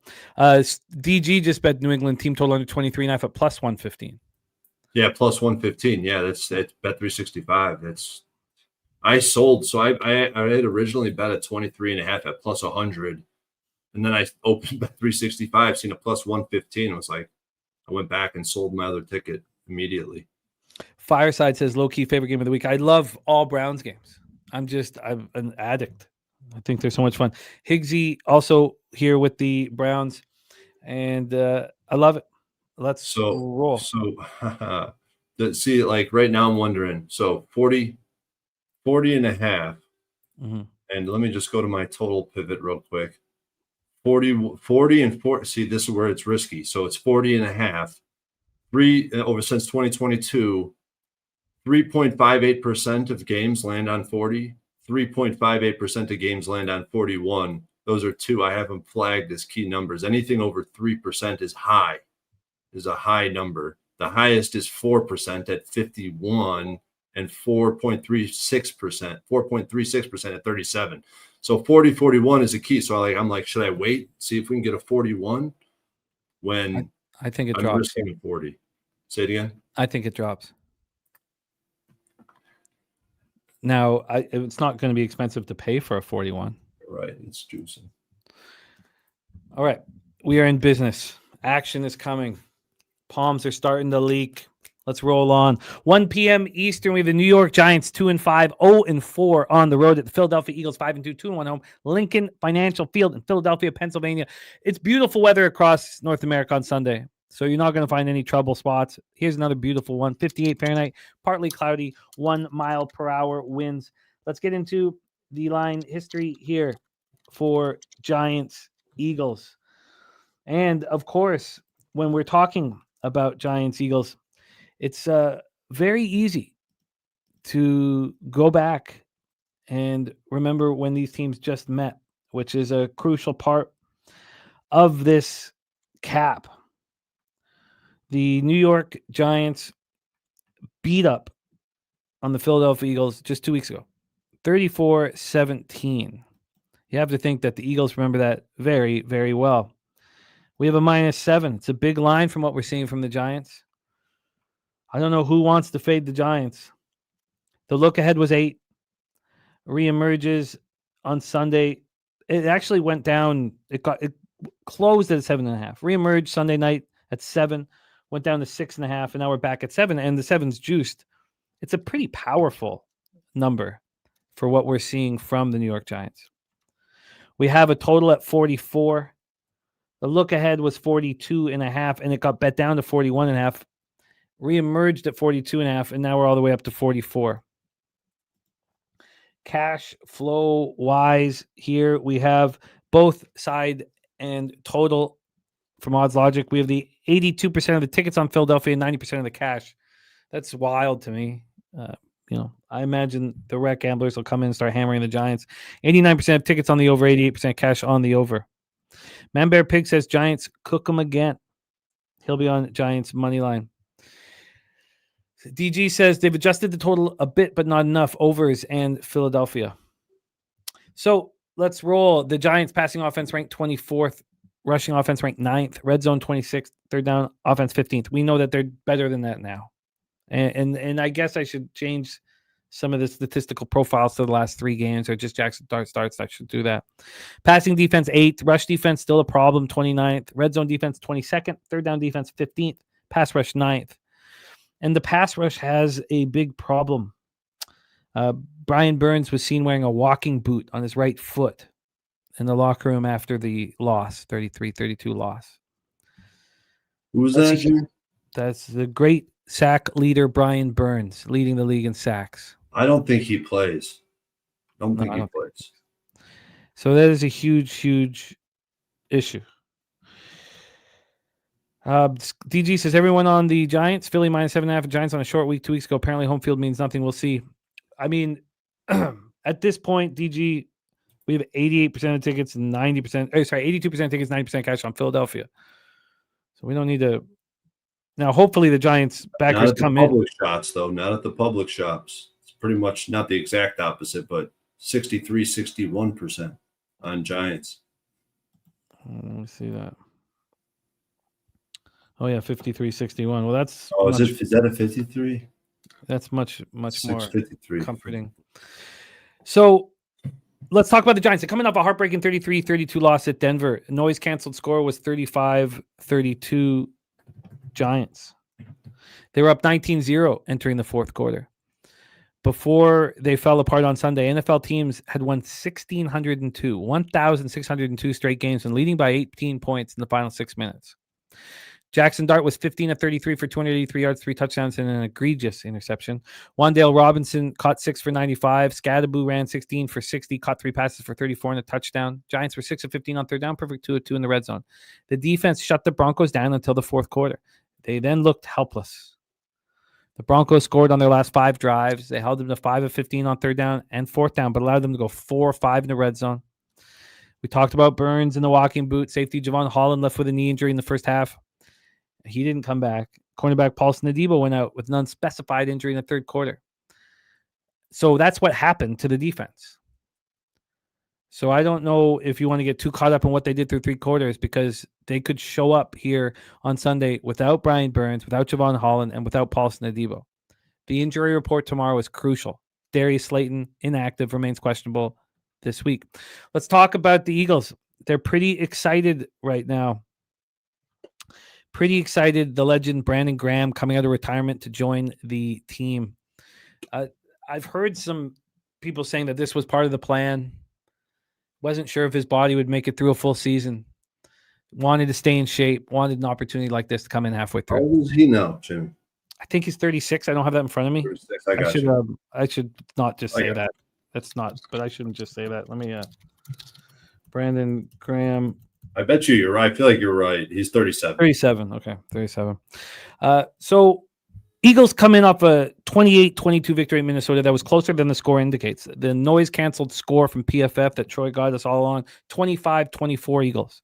They were held to just 1 red zone attempt, which they failed to score a touchdown, and they won despite giving the Vikings 6 red zone attempts. You know, it's statistically very implausible to win games when the other team gets 6 red zone attempts and you get 1.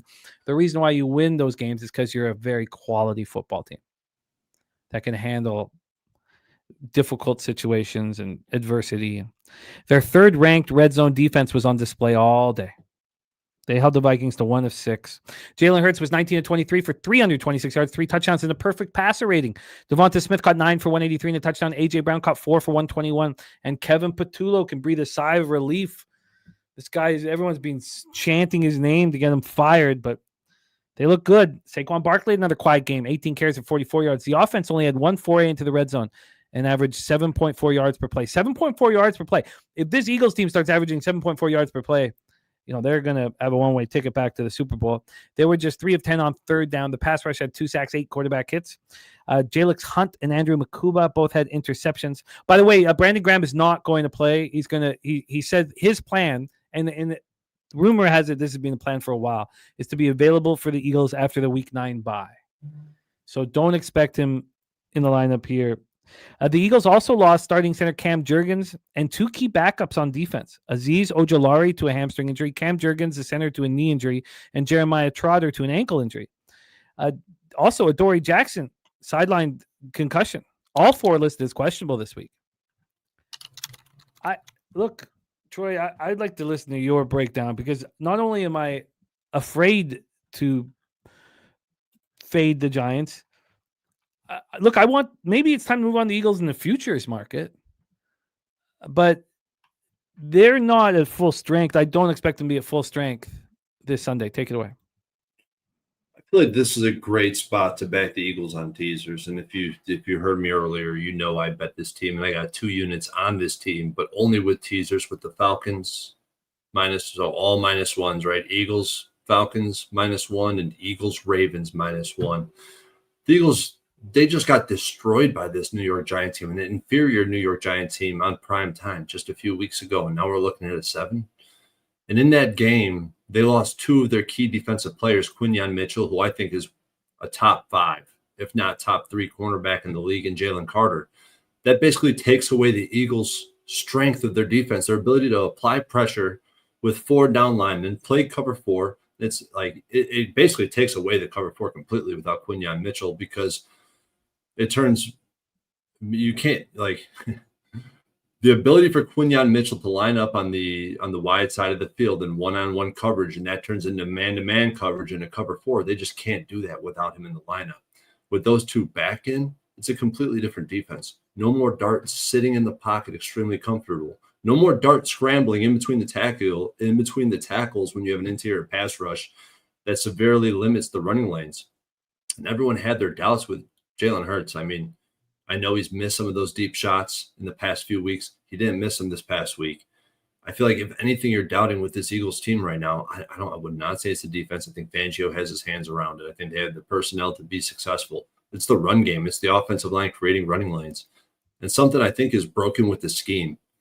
And I want to dive more into it. I haven't spent too much time with the offense. I was so fixated on their defense over the past few weeks, just because I love watching Fangio's defense. But I think they have a problem with gap and zone running schemes. I'm almost positive. I'm kind of speaking like from memory, because I haven't watched the tape, but I think last year they were running a ton of gap concepts, which is really a man blocking scheme. And this year you're seeing it only strictly zone running schemes. Even in the week when they played the Giants, they started with a gap concept. I believe from what I've seen, it was a gap concept running scheme, and they broke off like 3 big runs. Then they quickly reverted back after one of the running plays got blown up in the backfield. I feel like this Eagles team is going to be fine.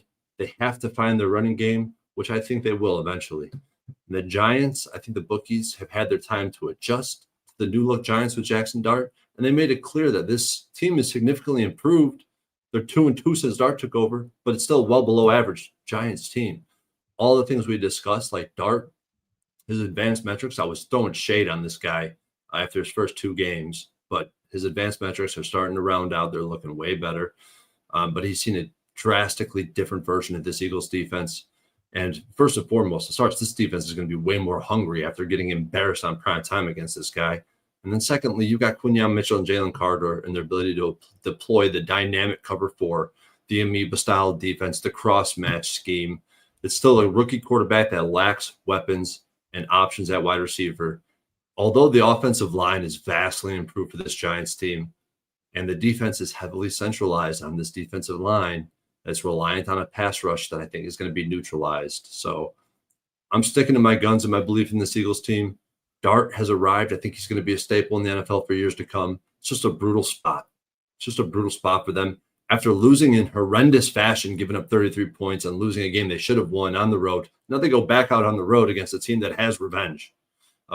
They're in, a much better team that has revenge. So I have the Eagles in two teasers, but I'm not really interested in the spread, and it's really because of what DG said. This might be the new look Kansas City Chiefs team after winning the Super Bowl. They're just trying to get their wins, get into the playoffs, and then make noise.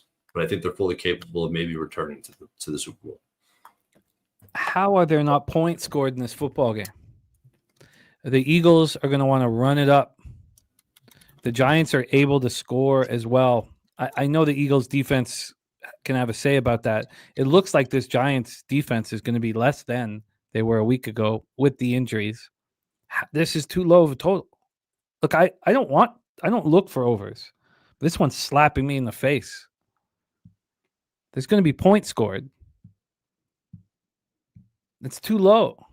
Yeah, and especially in this price range, you're right. I mean, historically, people say that these two defenses know each other. Divisional games go under, but that hasn't been the case since 2022, at least. When the data set that I work with every single day, and actually, this is a price range that actually doesn't stand true at -7 exactly, but you open it up a little bit, you get a little bit of a range, and it starts evening out 50-50. So.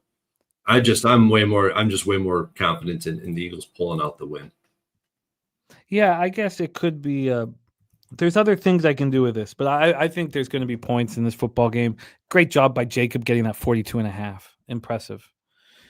Jermaine, I don't see this as a bottom 5 offense. The Eagles have the best red zone offense in the National Football League. They score touchdowns 82.4% of opportunities. I don't think you need to say much else. 9th ranked passing offense. But come on, when your red zone offense is first and your red zone defense is third, you're very, very tough to beat. And you can play in a game on the road, give the opponent 6 red zone opportunities, only have 1 yourself, and win the game by 6. So, I think it might be the right time now I'm going to take a look at the Eagles futures now. I think it might be the right time. I'm not sure if I'll move on them. I want the overs, and I think I may want to be involved with the Eagles in a money line parlay of some kind. We'll see. The only problem is the money line parlay is going to net you some worse odds. Look towards the teaser if you get the -120, because I don't know if the money line part, maybe. Yeah, I don't know. Check it out. I will be looking at it after the show this evening, and we have Troy on the Eagles in teasers in 2 different spots. Let's roll on. Next up for us, I love to hear it. Donut Silks. I popped that +4.5 in the chat a second ago. Cashed the first half under already. NBA started.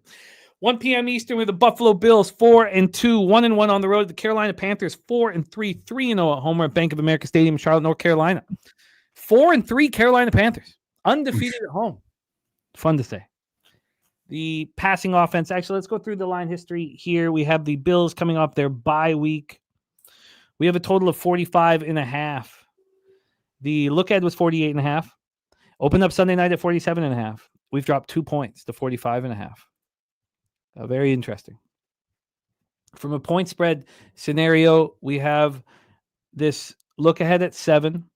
While it was a look ahead, it became 7.5, and it has stayed there. It reemerged at 7.5. It's sitting at 7.5. Not much more to it than that.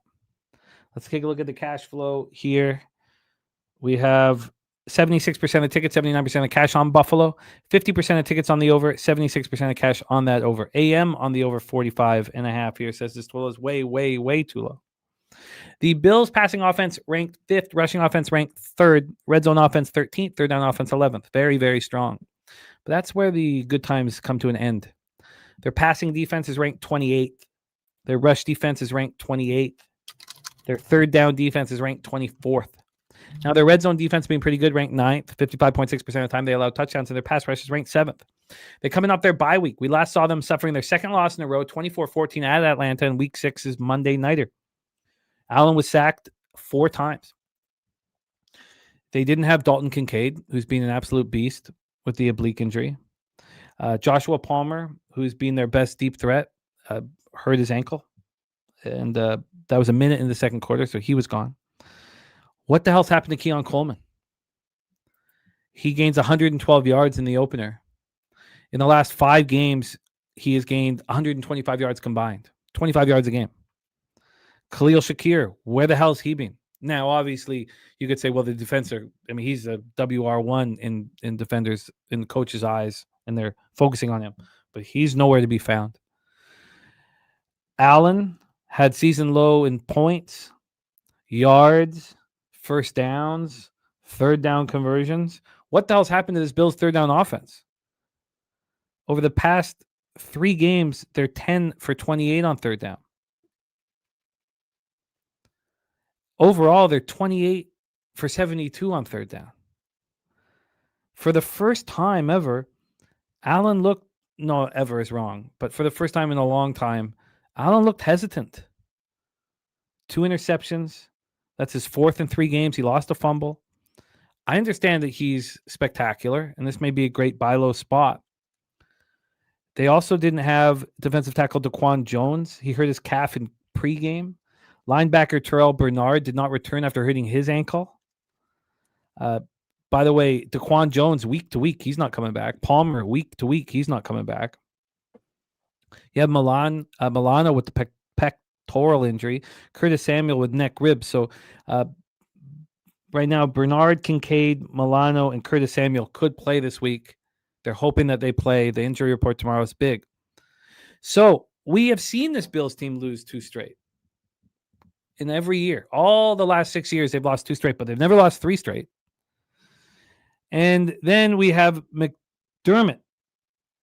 He is 8-0 off the bye. 8-0 coming out of the bye. They also, and we talked about this in our futures episode, Troy, Michael Hoyt and Larry Ogunjobi, they're coming back. They were both suspended for violating league's policy on performance enhancers. So this is huge for the pass rush, huge for the defense. Hoyt and Ogunjobi back. Jordan Poyer is expected to be back. He's expected to be replacing Damar Hamlin, who's going to be gone for a long time.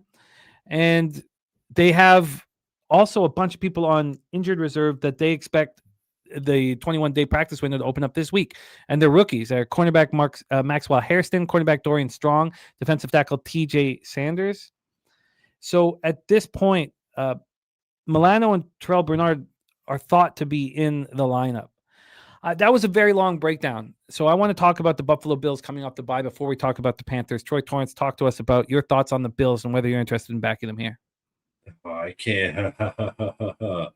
I mean, most of my handicap is going to be on this Panthers team. But, both these teams, Panthers are 4-3 coming off 3 consecutive wins. When the hell do you ever see that? Their strength of schedule is 29th. So it's a fade spot, right? But the Bills, 4-2 coming off 2 consecutive losses. Buy low. But their strength of schedule is 28th. This Bills team has been a one-way ticket for me. The offense is going to be fine with Josh Allen. Like they should be able. I know there's some numbers that would suggest otherwise, but it's hard to imagine that Josh Allen doesn't rise to the occasion coming off the 2 losses and a bye week. I just don't have much on this Bills team. I think the defense is completely ass. I think the bend but don't break defense. My cap has not changed on this Bills team. The offense is solid. They're going to be able to put up points. Josh Allen is elite. But the defense, the front 7 is completely soft, way too small, and that's not good when you're looking at a Panthers team that wants to run the football. And you got a bend but don't break defense that's too small to use that type of scheme. So, do you think that you're going to have a different feeling about this group when Michael Hoyt, 6'4", 310 pounds, is out there beside Larry Ogunjobi? Do you think everybody's going to have a different sense of this group? Do you think this is the most important single situation part of this game, is that this defense is going to look completely different? Ogunjobi 6'2", 305, beside Hoyt at 310.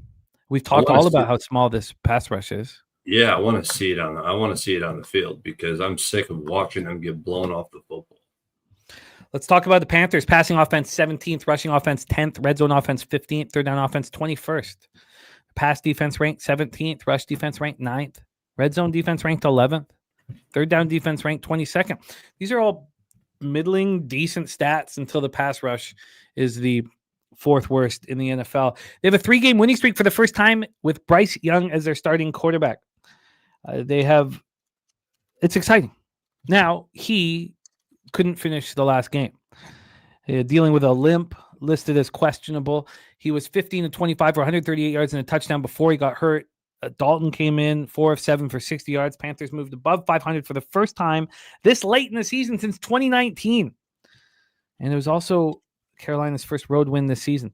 Leggett had the best game of his career, 9 catches for 92 yards in the score. Rico Daddle ran 17 times for 79 yards, caught a 17-yard pass, and Chuba Hubbard returned to the lineup. He ran 14 times for 31 yards while catching 2 passes for 24 yards. They were just 5 of 17 on third down, 1 of 3 in the red zone. The Panthers' defense limited the Jets to 220 yards of total offense, but the Jets are terrible. Panthers' defense had 6 sacks and 11 quarterback hits, but again, they held them to 1 failed red zone drive, and J.C. Horn, the fixture, the guy who stuck through all of this, had 2 interceptions. I think that this Bills defense is going to be completely different this week with Hoyt and Ogunjobi out there. And I've only backed the Panthers at home every time they've played this year. So I'm very hesitant to not back them here. Talk to us about the Panthers. And Bryce Young, doubtful, says Peanut. Thank you.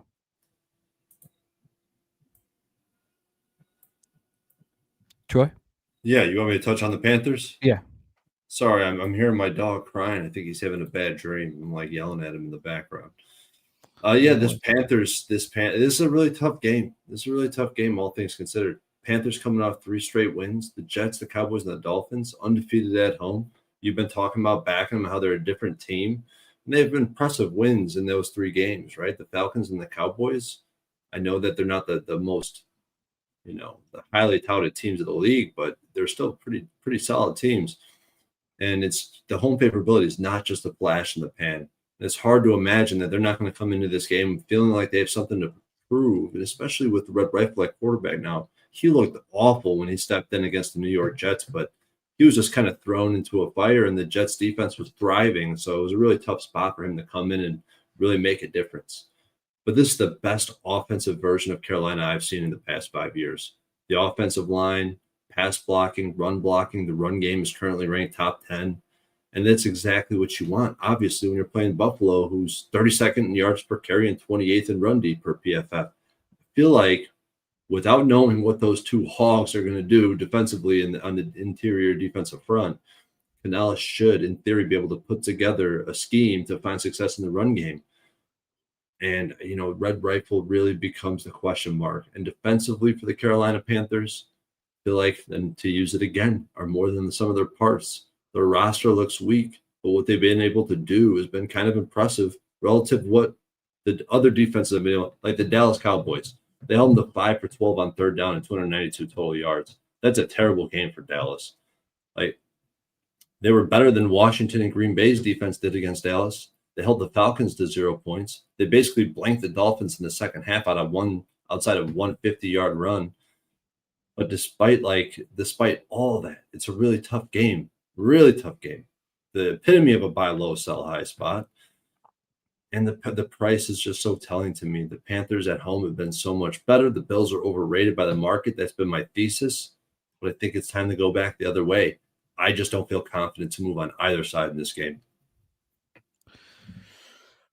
I think that this is a different Bills team that we're about to see. And this is I didn't think this coming in. This took a little bit of time to get to. I think that the defensive reinforcements are massive here. And I would like to take a look at the double result and see how expensive it is. Minus 125. I think it's a fine price.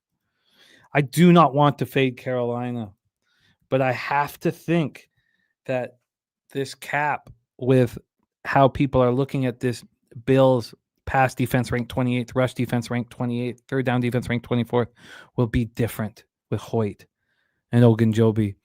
And we also know, now I can't remember from our cat, because I dove deep into this in our futures episode, and I need to pull those notes up, and I didn't.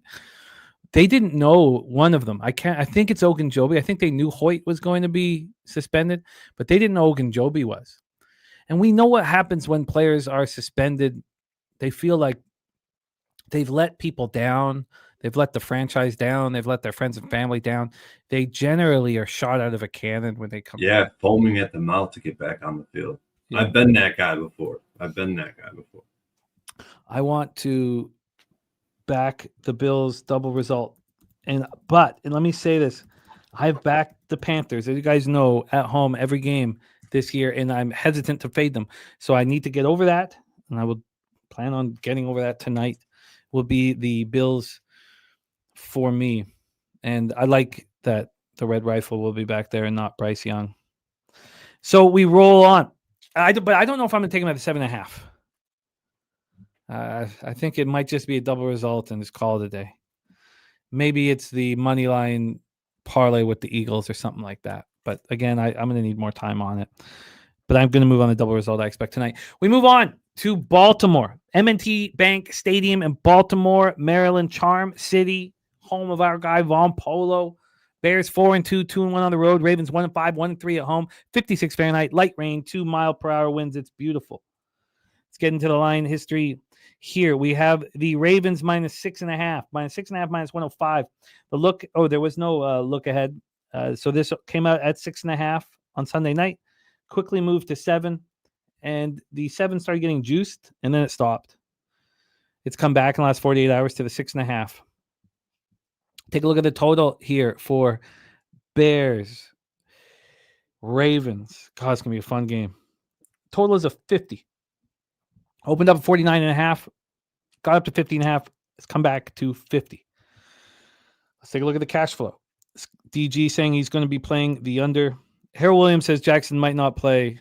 Everything I've read and seen is that he's very much going to be under center. If he wasn't playing, it wouldn't be 6.5. It'd be 5.5. But can someone tell me different? Because everything that I've read and studied, Lamar Jackson is under center. I agree. He didn't practice today. He didn't practice today, yeah. But look, it's the beginning of the week. But please dive in from the chat if you also think that, because I'm banking heavily that he's playing. Although I haven't moved on the game. 65% of the tickets, 60% of the cash is on the Baltimore Ravens.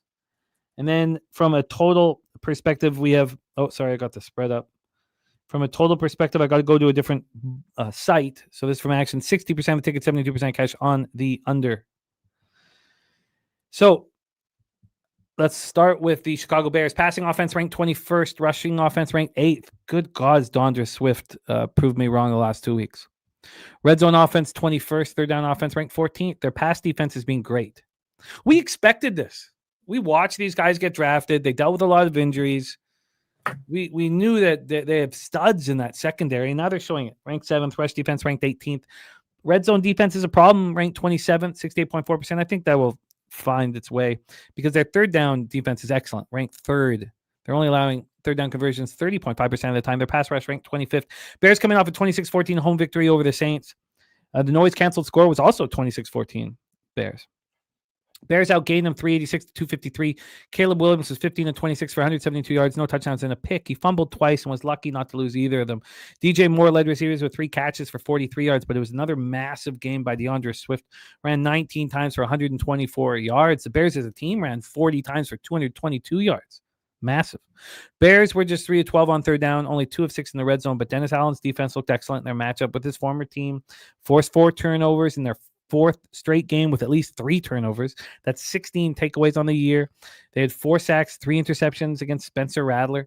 They held the Saints down, completely shut them down. Held them to 3 of 12 on third and fourth down, only gave them 1 red zone opportunity. Pass rush had 4 sacks, 7 quarterback hits.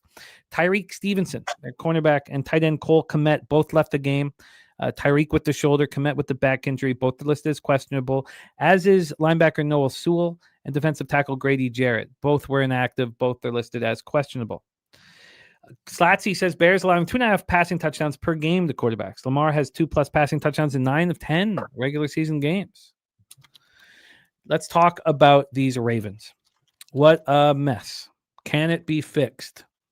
Passing offense ranked 31st. Rushing offense ranked 24th. Who would have thunk that? Red zone offense 29th. Remember how easy it was for them to score touchdowns in the red zone last year? Third down offense 12th. Pass defense 20th. Rush defense 2nd worst in the NFL.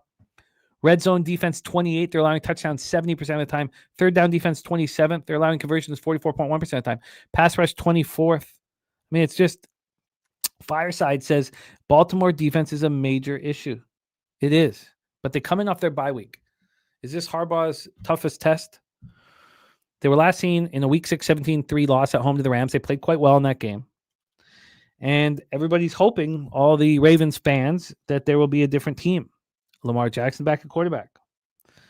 Since the merger, only 4 teams that have started 1-5 have made the playoffs. And there are still real problems. Madubuike gone for the season. So it did come as a bit of a surprise when they traded Odafe Owe to the Chargers on October 7th. Obviously, they must have felt like they had enough of a pass rush, and if they could get something out of him to help the secondary, that was worth it. But it was a big surprise. Roquan Smith has been out with a hamstring injury since the Chiefs loss. He's back at practice. He will play.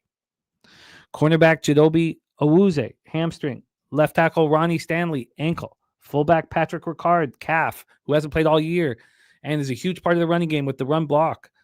All practiced. They're back at practice. They expect to play. 3rd round pick, offensive lineman Emory Jones is supposed to have his 21-day window opened. He's expected to be a factor this year.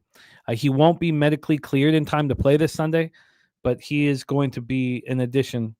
It's supposedly a big addition to the offensive line. So Tavius Robinson broke his foot against the Rams. This keeps getting worse, not better. He's out for 6 to 8 weeks. So outside linebacker Tavius Robinson is out for a while. And we have now, 2 outside linebackers gone. The Ravens have 8 sacks. That's the fewest through 6 weeks in the Harbaugh era. They currently only have 3 healthy outside linebackers. The great Kyle Van Noy and who? Mike Green, a rookie, and David Ojabo. I don't see how the defense gets better at this point. They're supposedly extremely active in the trade market. But we'll have to see what they do. Take it away for us here, Troy Torrence, Bears, Ravens. This is one of the most bullish spots. To me, it was the clearest bet on the board. Yet the Bears, who are a team that is off 4 consecutive wins, who'd they beat here? The Saints, who are bottom 5, the Commanders, who we continue to talk about as being frauds, the Raiders, who are bottom 5, and the Cowboys, who were systematically broken when CeeDee Lamb went down. So the offense fell off a cliff. It took them a week. They were unprepared for CeeDee Lamb to go down. And the next week, the rise of Pickens really took them to the next level and to new heights.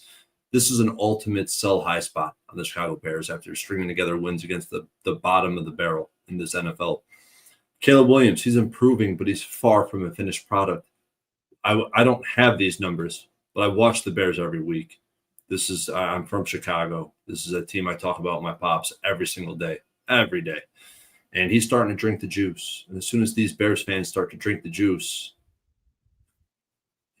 in my opinion, it's time to fade. What percentage of Caleb Williams' yards, passing yards, were from the pocket? I want to see those numbers because it's like the smallest percentage in the NFL. The Bears defense, which grades out terribly against the run, 29th in run D per PFF, 31st in yards per carry. It's about to see the most dynamic offensive rushing attack in the NFL. The only corollary rushing attack that they've seen with the Lions, who ran it 30 times for 6 yards per carry. The Bears are heading in the right direction. Don't get me wrong. This is just a brutal spot for the Chicago Bears. Then you got the Ravens, who are 1-5, coming off a bye week with the second toughest strength of schedule year to date. The defense, like you talked about, is getting healthy. Insert Kyle Hamilton, insert Roquan Smith, Humphrey, Van Noy, Awuzie. I wish we got Madubuike back, but they're coming out the best performance of the season against the LA Rams, who's a dynamic offense. We've seen them putting up points. They have the most explosive plays in the league, and they played pretty damn well. Why was that? It's because Nate Wiggins and Malachi Starks, 2 of their youngest players, 2 rookies. I think they're rookies. Maybe one's a sophomore. But, they've been much better over the past few weeks. Offense getting healthier, Lamar Jackson, Stanley, the best rushing attack in the NFL when healthy. And I think we're going to see that come to fruition. So, yeah, you got the Ravens, who are the second strength of schedule. You got the Bears, who are the 25th strength of schedule. Caleb Williams is going to have to play a perfect game for the Bears to even come close to covering the spread in this matchup. You got the bye week, extra time to recover, extra time to prepare. A 1-5 team laying a touchdown against a 4-2 team. I can't imagine a world where the Ravens don't pound the rock down this Bears team's throat. The Ravens are going to be the most pissed off team in the league this week, even more pissed off, in my opinion, than the Buffalo Bills. Everyone everyone here, like if you watch this show, if you watch our futures episode, they know I'm bullish on this Ravens team. I think they're fully capable of winning out the rest of the season, making the playoffs and winning the Super Bowl. Still concerns with the defensive composition. Not really the defensive composition as much as it is the play calling, but I do think that the Nate Wiggins and Malachi Starks, they need to grow and develop into NFL caliber players. And if they do and they get healthier, they get Roquan, they get these guys back, they're going to be fine.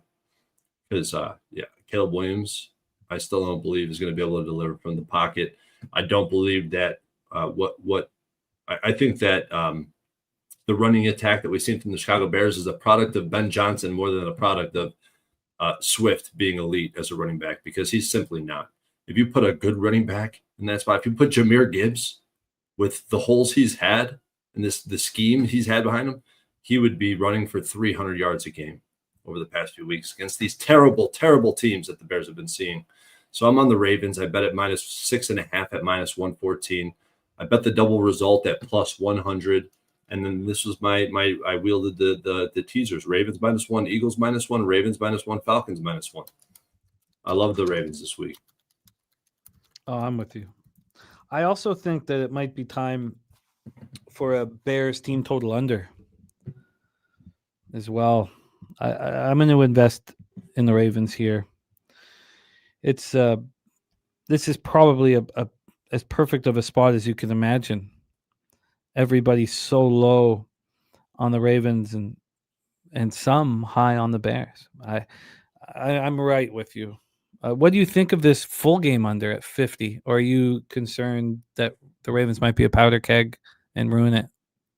Yeah, I think they might be a powder keg and ruin it. And then I also think that they I can't help but think back to like the Bills game when they're dominating the whole game. The defense is actually looking competent. And then in the fourth quarter, they just start playing a shell defense, letting the offense drive the field. And I believe Caleb Williams still could take advantage of a lax defense, allowing yards. And then, the Bears actually have a lot of explosive plays too this year. So I'm not very interested in the total. All right, we roll on. I love that breakdown. A lot of these spots are extremely appealing. I will be moving on them tonight. Let's move on to the only bets that I have made. The only bets that I have made, I am on unders in 49ers, Houston Texans, Energy Stadium in Houston, Texas. And I also want the Texans very badly. But I must wait until Nico Collins is announced out. And then more hate will come in on the Texans, and I will swoop in and back them. -49ers. Oh, say what, my man? We flipped, huh? Well, wait, we ever flip? Let's go over this line history right now. We have the total here in San Francisco, Texas at 41.5. It opened up at 43.5. It got down to 41 this morning. I got a 42, but I also took the first half under at 20.5. Let's get to the spread here for this one. We have a -1 for Houston. They opened up, or the look ahead was -2. Then it came in the state of -2. It reemerged on Monday morning early at -1.5. Dropped down to -1, dropped down to a pick 'em. When I was looking at it early today, it was a -1, a -115. It did get to a 1.5, I guess, in the afternoon. It's come back to a 1. It is juiced to -117. That is our situation here. Niners passing offense. Oh, let's take a look at the cash flow for Niners Texans. There won't be a lot of information. 58% of tickets, 56% of cash on Houston. And then when we get to, if we go over to the Action Network for some more information on the total, 71% of tickets, 72% cash on the over. Let's roll here. Let's talk about the Niners first. Passing offense ranked 11th. Rushing offense ranked 27th. Red zone offense 25th. Third down offense being spectacular all year. Second best third down offense in the league, converting 47.5% of the time. Passing defense ranked 28th. Rush defense ranked 20th. Red zone defense ranked 16th. Third down defense ranked 9th. This is the 20th ranked pass rush. 49ers coming off an impressive 2010 victory at home over the Falcons. And this Shanny's just putting on a clinic week in and week out. This team is just more than the sum of their parts. The noise canceled score was 22-16 Niners. Mac Jones was 17 of 26 for 152 yards, no touchdowns, and a pick. They're 4-1 when he starts. We do think that Purdy could be in the lineup here. Might be worth waiting. It's a crucial information, obviously. McCaffrey ran 24 times for 129 yards and 2 touchdowns. He also caught 7 for 72 yards. That's his first 200-yard game from scrimmage in 6 years. His first 100-yard rushing game since 2023. The 201 yards from scrimmage were the most since playing with Carolina in 2019. San Francisco's defense came up big as well. No Fred Warner, no Nick Bosa. They were great. They were also strong offensively. 9 of 15 on third down, 2 of 2 on a fourth down. Held Atlanta to 5 of 13 on third and fourth down, 1 of 2 in the red zone. Pass rush had 2 sacks, 5 quarterback hits. But now Bryce Huff is gone. I mean, you just keep taking and taking away from the 49ers, and they keep handling it. But it's much easier to handle it at home than it is on the road, and we saw that in Tampa. Bryce Huff going to miss. He's week to week. They expect him to miss at least 2 weeks with the hamstring injury. Now, Yetur Gross-Matos can return from injury. It's possible. Center Jake Brendel with the hamstring. Cornerback Renardo Green with the toe left in the first half didn't return. Both are listed as questionable. Shanny said that Ayuk is getting closer and closer to being able to practice, but they still don't have a specific timeline for him. Brock Purdy and Ricky Pearsall were inactive. They're both listed as questionable this week. Let's talk about these Houston Texans. They looked horrific offensively. Don't get me wrong. They looked absolutely atrocious. Passing offense ranked 25th. Rushing offense ranked 13th, but we know it's worse than that. Red zone offense 21st. Third down offense second worst in the NFL. Their defense is spectacular. Pass defense ranked 10th. Rush defense ranked 10th. I think they're better than that. They now have the number 1 ranked pass rush in the NFL according to Pro Football Focus. Their third down defense ranked 4th. Their red zone defense is a bit of a problem, 24th. I think those numbers work themselves out. They're coming off a short week after an ugly 27-19 loss at Seattle. The defense played so well that the noise-canceled score was 17-16 Texans. But the offense was atrocious. C.J. Stroud, 23 of 49, 229 yards, a touchdown and a pick. Dalton Schultz led receivers with 9 catches for 98 yards. They got nothing from their running game. Nick Chubb, Woody Marks combined for one. I don't have it in front of me. I think 10 carries for 31 yards. I made a mistake there. Stroud was sacked 3 times on Monday. He was hit 7 times as well. So we're 7 games into the season. This offensive line has allowed Stroud to be sacked 18 times. Now, what's hard to believe, and we talked about this offensive line getting stronger off of the bye, was that they're doing a lot better than they did last year. You know, last year Stroud was sacked 52 times in 17 games. Now, Titus Howard talked about how we're a better offensive line this year, and yes, we had a setback against Seattle. D'Amico Ryans was very angry about the offensive line after the game, and I expect an improved performance from the offensive line here. The offense averaged 3.7 yards per play. They were 3 of 19 on third and fourth down, just 1 of 3 in the red zone. The defense tried to keep them in it, held the Seahawks to 2 of 14 on third down, but did let them go 3 of 4 in the red zone. Derek Stingley, that interception was phenomenal. Kalen Bullock also had an interception. Will Anderson, Azeez Al-Shaair recovered fumbles, but the Texans could do nothing with these turnovers. The pass rush finished with 2 sacks, 5 quarterback hits.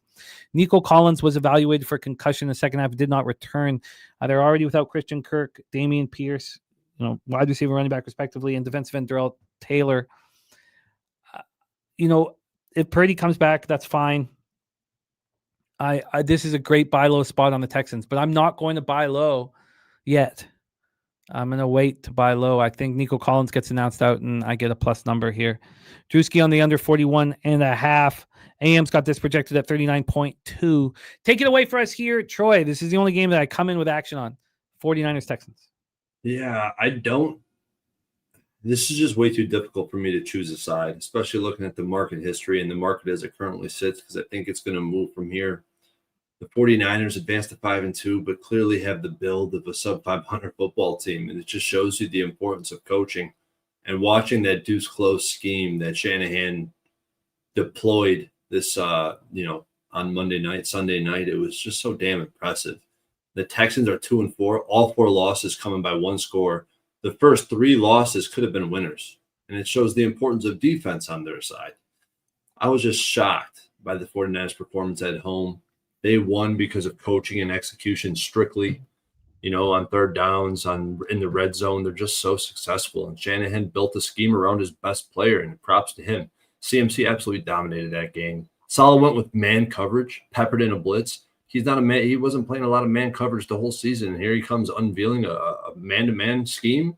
Penix under pressure on 40% of his dropbacks. Just extremely impressive, and just one of the premier coaching staffs in the league. I missed most of the Texans game. I need to go back and rewatch that game. But like you said, the noise just score had them winning. The defense was solid, forcing two turnovers or two interceptions and 2 fumbles. But they're going to struggle in the red zone.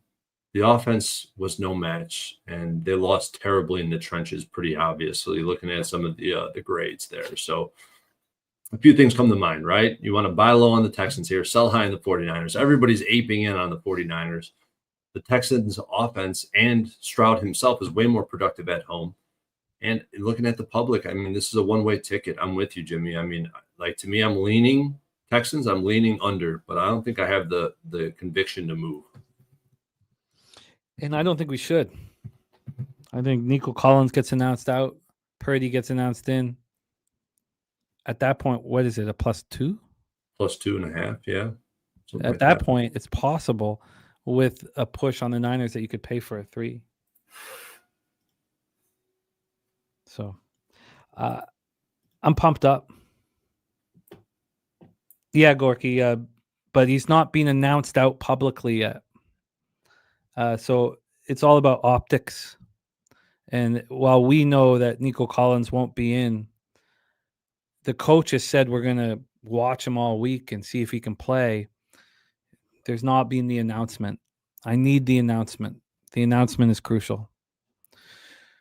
I am on the under 20.5 in the full game, under 42. I did have to pay 4 cents, -114 for the full game, under 42. So the under, yeah, that's interesting. That's something I'm interested in. I'm going to consider moving on it. I'm excited. It looks like a big fat card for me, and I would need it. That concludes 1 p.m. games. Let's roll into 4:05 p.m. Eastern. We have the Tampa Bay Buccaneers 5-2, 3-1 on the road at the New Orleans Saints 1-6, 1-3 at home at Caesars Superdome in New Orleans, Louisiana. Let's get into the line history here for this one. We have the New Orleans Saints look ahead here was a 6. It got bet down to 5. Then it closed. Re-emerged Sunday night at 7:35 p.m. at a 5.5.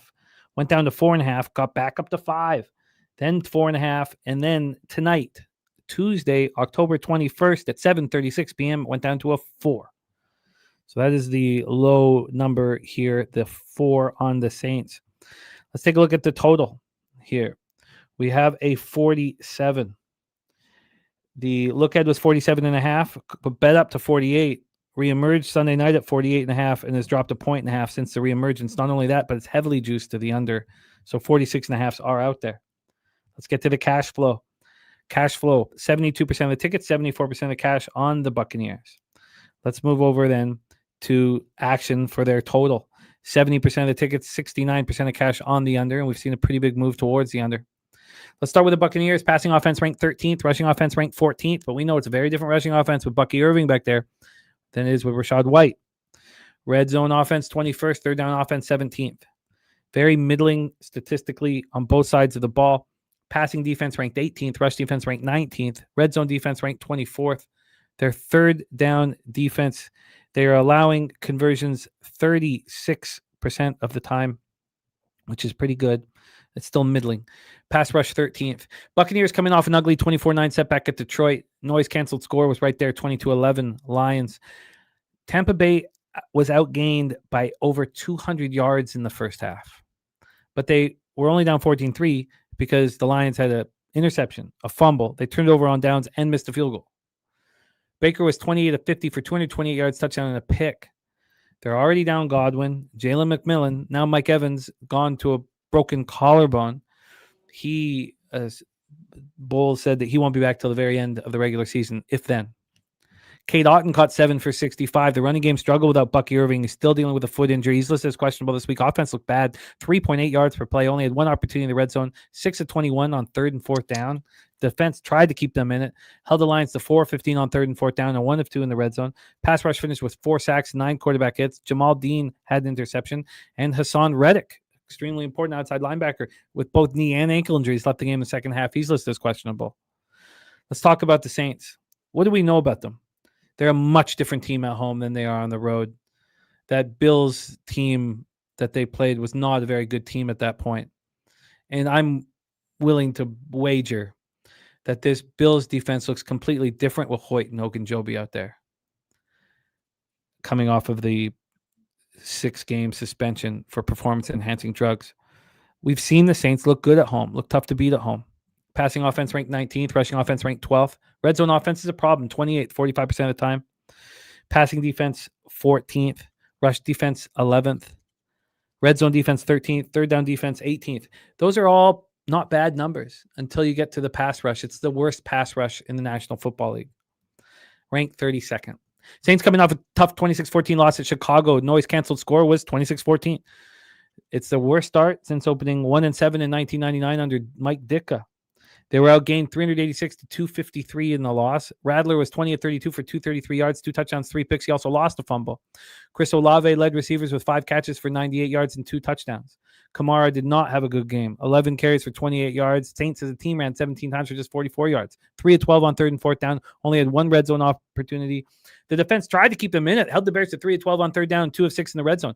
Imagine the Bears going 3 of 12 on 3rd down at home and 2 of 6 in the red zone at home against Saints.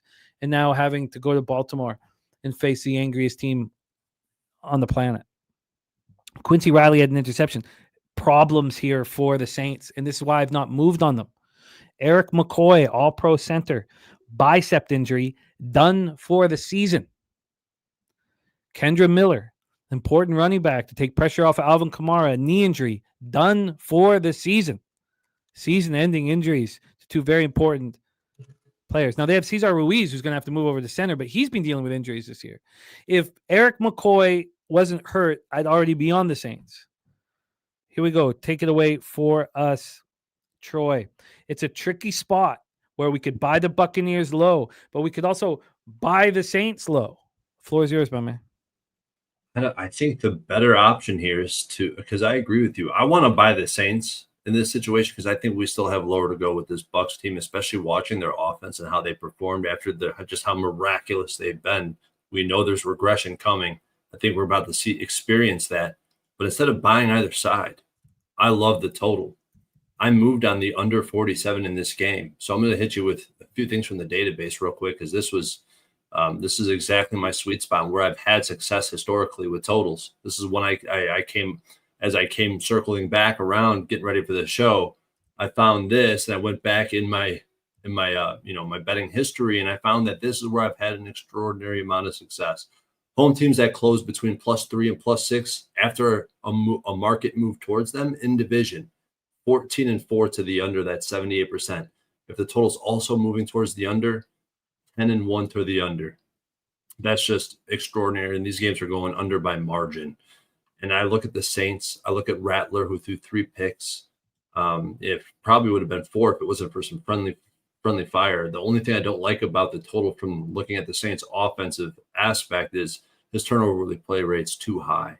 But I trust him at home. I trust him at home to not turn the ball over and not score in the red zone. And if you look at all of his advanced metrics, he is better at home except for when he gets into the red zone. I talked about this Bucs defense. No one believed in what I was talking about, the bullshit I was feeding everybody about how Yasin and Robertson were NFL caliber players, and the other guys around him filled in perfectly. I think, if anything, the strong suit of this Saints team is their defense. Their coverage, 7-2 touched on it. Run D's pretty good. Obviously, the pass rush is ineffective, which is not good. One of the aspects I don't like is that I don't think they're going to get a lot of pressure on Baker Mayfield. And even without Mike Evans, they have enough with Ekbuka and Johnson. So, I get more concerned about betting the Saints because of that. But you look at the Bucs defense, we know the Saints want to run the football. Vita Vea is going to stop any and all inside zone plays, even blowing up outside zone somehow. A fully capable secondary and pass rush. The Saints at home this season are 3-1 to the under, not one game eclipsing 47. The Bucs on the road this season, 3-1 to the under, only one game eclipsing 47, and that was the Seahawks. The database is heavily in favor of the under. I'm on the under 47 at -110, and I'm going to get it before it moves. So I think we're going to see 46 or below 47 before kickoff. Oh, this was not on my radar, but I love it. I love it. If I forced you to pick a side at 4.5, would it I'm be picking the Saints. Yeah. Now, McCoy is a big loss. A big loss. And Cesar Ruiz was dealing with injuries earlier in the year. He's more than capable of moving over and playing center here. But this is a tough spot. They have Luke Fortner listed as the center, but I think it would be Cesar Ruiz, wouldn't it be? Probably Cesar Ruiz. Yeah, I think so. But they have Cesar Ruiz still listed as right guard. Yeah. AM on the other side says this is an absolute over. I love where you're at with this under. I agree with it. This now you don't have Kendra Miller to come in and help, so you're probably going to get more Taysom Hill, which could help which helps the under. Yeah, and then we have an issue with this Buccaneers offense just not being able to put up points. And I thought the Bucs defense was pretty damn impressive, even though they did in the first half. The Lions shot themselves in the foot quite a bit, but in the second half, I was impressed with the Bucs defense, to be honest, this past week. I don't know how the Buccaneers shouldn't be this big a favorite against any team in the league in their state right now on the road. At home may be different. We watched them take out the Niners and beat them by margin. We were on them -3. But this is different. They're so banged up right now. And this is a divisional game. AM, what you got this total at? Thanks, Lotzie. I'm interested in getting involved in this game. Very, very interested. All right. That is Buccaneers Saints here. So we have Troy on the under 47, and I'm going to join them. And then I think I'm going to get involved with the Saints full game as well. I might rock with you on it, Jim. I'm going to have a lot of action coming out tonight, not too long from now. Let's move on. 4:25 p.m. Eastern. We have our next spot on the board. Dallas Cowboys 3-3-1, 1-3 on the road at the Denver Broncos 5-2, 3-0 at home at Empire Field, Mile High, Denver, Colorado. Again, the weather is just great across North America on Sunday. No problem spot. 62 Fahrenheit, mostly cloudy, 1 mile per hour winds. Oh my God, this is going to go to overtime. Fucking screw me. Let's get into the line history here for this one. This is going to be a fun one. We have a 50.5 in Denver. The look ahead total was 47. It got up to 48, and then it closed. Games played. It reemerges at 47.5 and climbed all the way up to 50.5 now. A big, big, big move to the over. But we're not playing in Dallas. The Broncos open up. The look ahead was -5. Reemerges on Sunday night at 3. And now we have a 3.5, but it is sort of a 3. It's very juiced 3.5. And I did the total. Let's take a look at the cash flow here. From a cash flow standpoint, Dallas, Denver, we have 60% of the tickets, 83% of cash on Dallas. We have 91% of tickets on the over, 91% of cash on the over. I mean, to me, this home road dichotomy is so violent. Don't you want to fade Dallas after every home victory when they go out on the road, and then back Dallas after every road loss when they come back home? I mean, isn't that simple? I think it's that simple. I think this is a mistake line moving towards Dallas because we take them out of their home. And you have an angry Broncos team that looked bad. Let's talk about the Cowboys offense. Looks elite. Passing offense ranked 2nd. Rushing offense ranked 4th. Red zone offense ranked 9th. Third down offense ranked 7th. Very good. Pass defense ranked 25th. Rush defense is the worst in the NFL. Their third down defense is the worst in the NFL. Red zone defense ranked 24th. Pass rush ranked 16th. Coming off impressive 44-22 victory at home over the Commanders. We were both on them. You had the money line. I had the +2. We moved on Tuesday.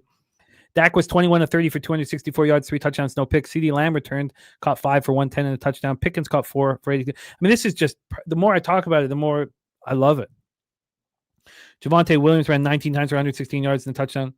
The offense was dynamite. 6 of 12 on third down, 3 of 4 in the red zone. The defense looks stronger because Commanders are not good. And Jaden Daniels got hurt. They held the Commanders to 7-18 on third and fourth down, but they did continue their poor red zone defense. Commanders went 3 for 3 in the red zone. Pass rush had 4 sacks, 6 quarterback hits. Deron Bland returned an interception for 68 yards to the house. Brandon Aubrey became the first NFL kicker with 5 field goals from at least 60 yards with a 61-yarder in the second quarter. And Kenny Clark hurt his elbow in the third quarter. We're not entirely sure how much of a problem it is, but he's listed as questionable right now. Cornerback Trayvon Diggs hurt himself at home. He's listed as questionable. Marshawn Nealon and Wanye Thomas are both listed as questionable. Defensive end, safety, respectively. They were both inactive last week. The Broncos, 21 ranked passing offense, 14th ranked rush offense, red zone offense 6th, 68.2%, third down offense 23rd at 35.8%, passing defense 23rd, rush defense 6th, red zone defense 1st, 37.5%, third down defense 1st. They only allow conversions 29.2% of the time. Pass rush 10th. They come in off this incredible 33-32 win at home over the Giants, and the noise canceled score was 35-32 Giants. Broncos were down 19-0 entering the fourth quarter, down 26-8 with 6 minutes left. The 33 fourth quarter points were the most in NFL history by any team that was shut out for the first 3 quarters. Bo Nix became the first player ever to run for 2 scores and throw for 2 touchdowns in the fourth quarter. It snapped that improbable comeback and snapped. NFL teams had won 1,602 consecutive games when leading by 18 points in the final 6 minutes. Denver managed 111 yards on its first 8 possessions. Then they got 295 on their final 5 drives. It's the second highest quarter in NFL history, 33 points. 34-point performance by Detroit in 2007. It's the only one that's ever been higher. Bo Nix was 27 of 50 for 279 yards, 2 touchdowns, no interceptions. He also ran 5 times for 48 yards and 2 touchdowns. Sutton caught 6 for 87. Mims caught 6 for 85. Dobbins ran 14 times for 81. Broncos were just 5 of 15 on third and fourth down, but 4 of 5 in the red zone, scored on their last 5 drives. The defense battled, but they looked vulnerable all day. Giants were 8 of 17 on third and fourth down, went 2 of 2 in the red zone. Justin Strinard had an enormous fourth quarter interception. And Dre Greenlaw made his debut for Denver. Spent the first 6 weeks of the season sidelined by a quad injury. He had 6 tackles. He'll get better as he goes on. Take it away for us here, Troy. Cowboys, Broncos.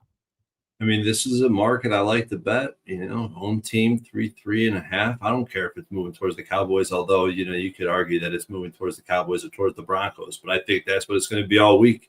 You're going to see the sharps in on the Broncos at 3. You're going to see the sharps in on the Cowboys at 3.5. And I really don't care what they're doing. I just care about historically what happens when the bookies price a game like this. And historically, it's been favorable for the Broncos. Actually, it's been favorable for the under, and I could see an under coming to fruition in this game. Like you said, Cowboys at home, on turf, in a different situation. I mean, it's a different situation in the handicap that we're looking at in this type of environment. Dak Prescott goes from a Hall of Fame quarterback to just a good quarterback. But the defense remains the same pretty much, right? Bottom 3 in the NFL now. I do think that the Cowboys have shown some things to progressively get better, especially Eberflus. Instead of just playing a base cover 3 type of defense, we're seeing a little bit of, he's throwing in some wrinkles now, and I think he knows he needs to because he doesn't have a defensive personnel that he can rely on. So he needs to add those wrinkles. And the Broncos team is pretty much the exact opposite of the Cowboys, right? They're great versus bad defenses. The offense looks great versus bad defenses like the Bengals, like the Colts. They're the opposite versus good defenses. I mean, 28 points or more in all 3 below average defenses they played, and 20 points or less in all the 4 quality defenses they played. The Cowboys obviously have the quarterback advantage. Bo Nix, 65% of his passing attempts coming in at 10 yards or less. And I was talking like I love what they were doing with Bo Nix, and I love the polarized scheme Peyton wants to deploy, but I feel like they're moving away from that. We're seeing that in their numbers. If not for the fourth quarter, like, they don't beat the Eagles. They don't beat the Giants. They're just pulling miracles, rabbits out of a hat late in the game. So they need to definitely step it up early. And I look at the Broncos' resume, their strength of schedule. I want to fade them. Completely lucky to have won 3 games in a row. Those those heroics in the fourth quarter. I don't think they're going to last. But the Cowboys are a team I look at. I want to back them, but not in this spot. Not in this spot. So I'm looking towards Denver, and I'm looking towards the under. I just haven't moved yet. I respect, and I think that look on the under might be very sharp. I don't have the balls here from what I've seen from the Cowboys, even outside.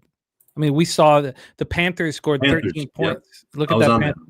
Look at that Panthers Cowboys game. I know we were both on the Panthers, but that they scored what was the final score? 27-24? No, higher than that, right? Yeah, higher than that. I think it was higher than that. Yeah. 29-27. I don't know, but I mean, it went over. And but I do like where you're at here. Sorry? 30-27. Yeah, that makes sense. I'm going to move on the Broncos -3. And I'm going to move on it now. I think that the -3 here is a nice spot. Now, if it goes to 2.5 or 2, I'll be very concerned. But I think the 3. I think this is a mistake, and I think it's just as simple as we said it. It's just as simple that you want to back the Cowboys after a road loss, and you want to fade them after a home win when they go on the road and switch locations. Wow! Check this out, Jimmy. Check this out. Mm-hmm. How much cash you got right now on the Cowboys? Right now, I got 91% of cash on the Cowboys ATS. Yeah, I have 83%. 83%. Okay, so you got a home team that's opening and closing, which I believe is going to be the case. Open and close between 3 and 3.5, with 60% or more of the money on the road team. Home team is 12-3 ATS, 80%, 16-2 straight up, 89%. Yeah. Okay. Sign me up. Sign me up, Buttercup. I want a 3. I want a 3 you can on get Denver. You can find them. I'm going to join you as soon as the show ends. I'm going to stay off the total at this point, but I actually have some interest in the double result too. If I do double down, because that would be a really nice score here. Jerry Davis says you don't want to fade the miracle comeback. No, I don't really.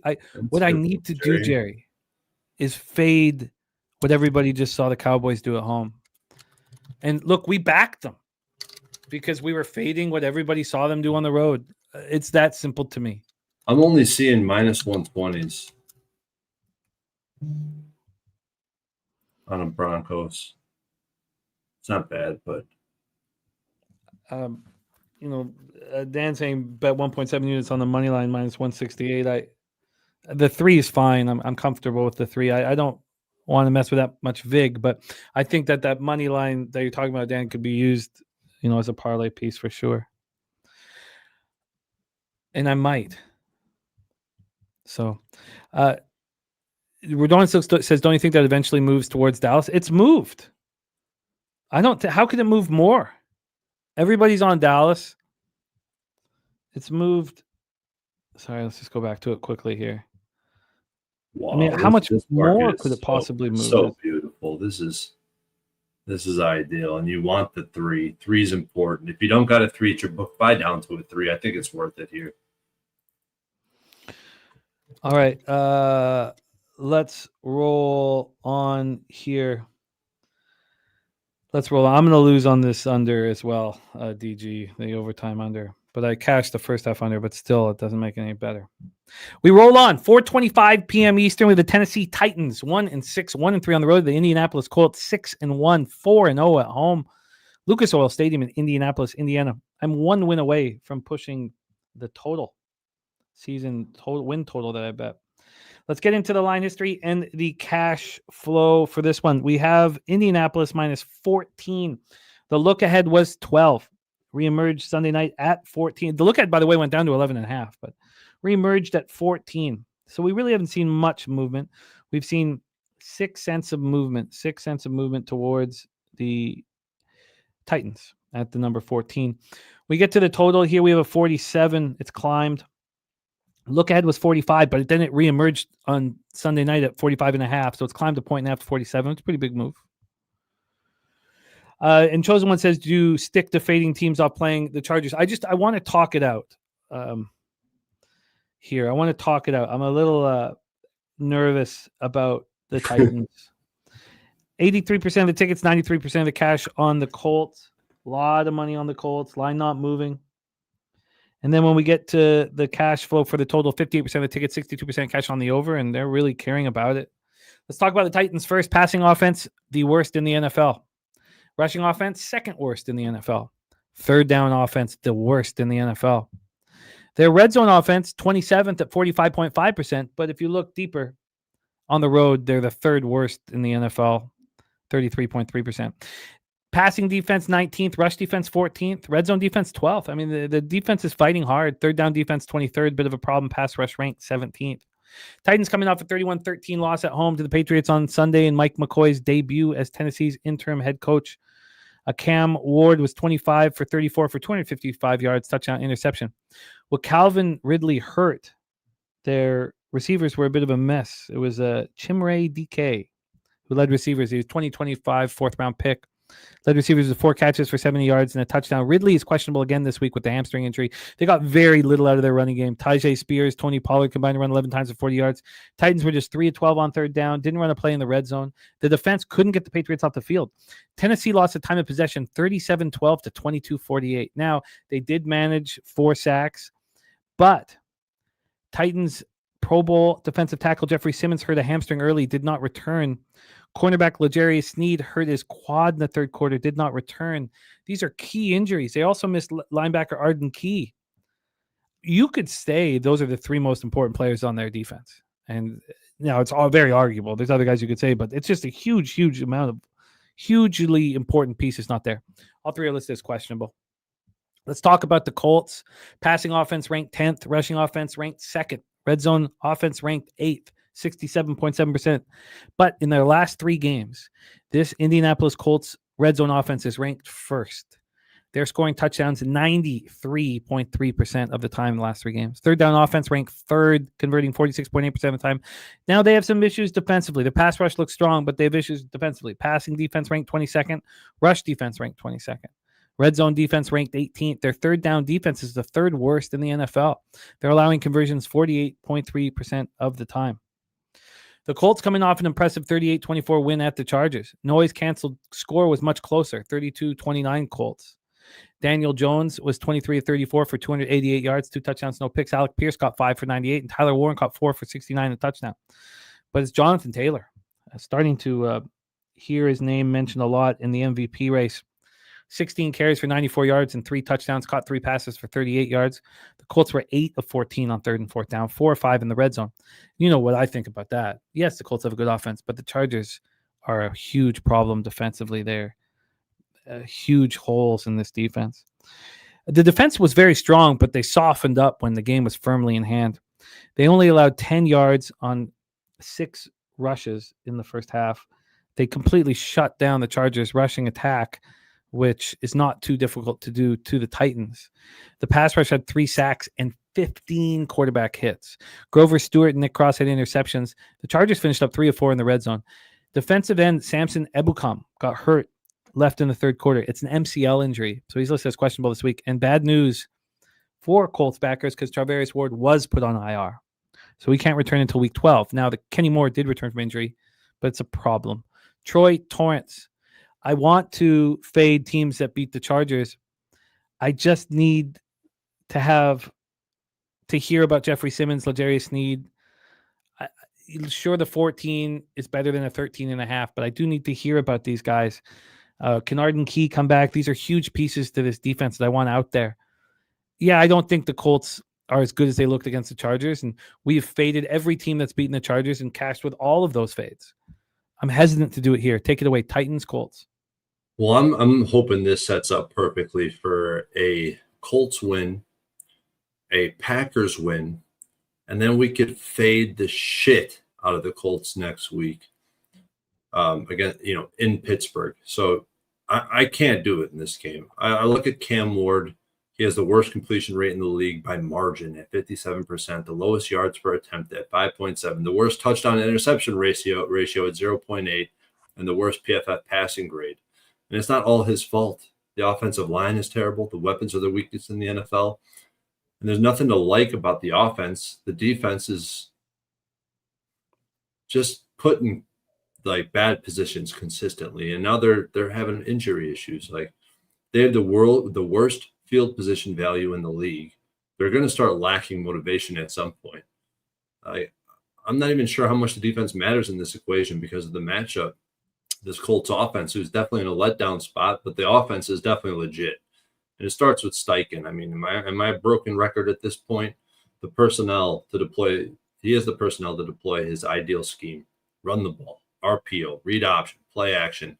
He has elite running back, complementary weapons with Pierce as a vertical threat, Pittman on possession, Downs underneath, and Warren that's just all-encompassing. And Daniel Jones, who graduated from Danny Dimes to Indiana Jones. The dude's a dog, man. He makes the right read. He makes great throws. And it's just not a spot where I could just buy this Tennessee Titans team. I've tried it in the past, and I'm not interested in this matchup. This is a pass for me completely. And I'm just trying to set up for them to head on the road fat and happy to Pittsburgh off 2 losses. Yeah, there's nothing to like about the Titans. Nothing. Not Mike McCoy coaching them, nothing. And now they have the injuries on top of this. I think I just got to let it go as well. So I'm going to have to let go of the fade of teams that beat the Chargers and just move on. I can't do it. Now, if we get some good injury report news, I'll think about it longer and study it longer. Let's roll on to our Sunday nighter right here on Pub Sports Radio with our live stream. It's going to be a beauty. Aaron Rodgers faces his old team, the Green Bay Packers, Acrisure Stadium, Pittsburgh, Pennsylvania. Sunday night, the weather looks beautiful. 51 Fahrenheit, mostly cloudy, 1 mile per hour winds. Let's get into the line history for our Sunday nighter. We have a total at 45 right now. The look ahead was 43.5. It reemerged Sunday night late at 44.5, and it's climbed to 45. It's juiced to the over at 45.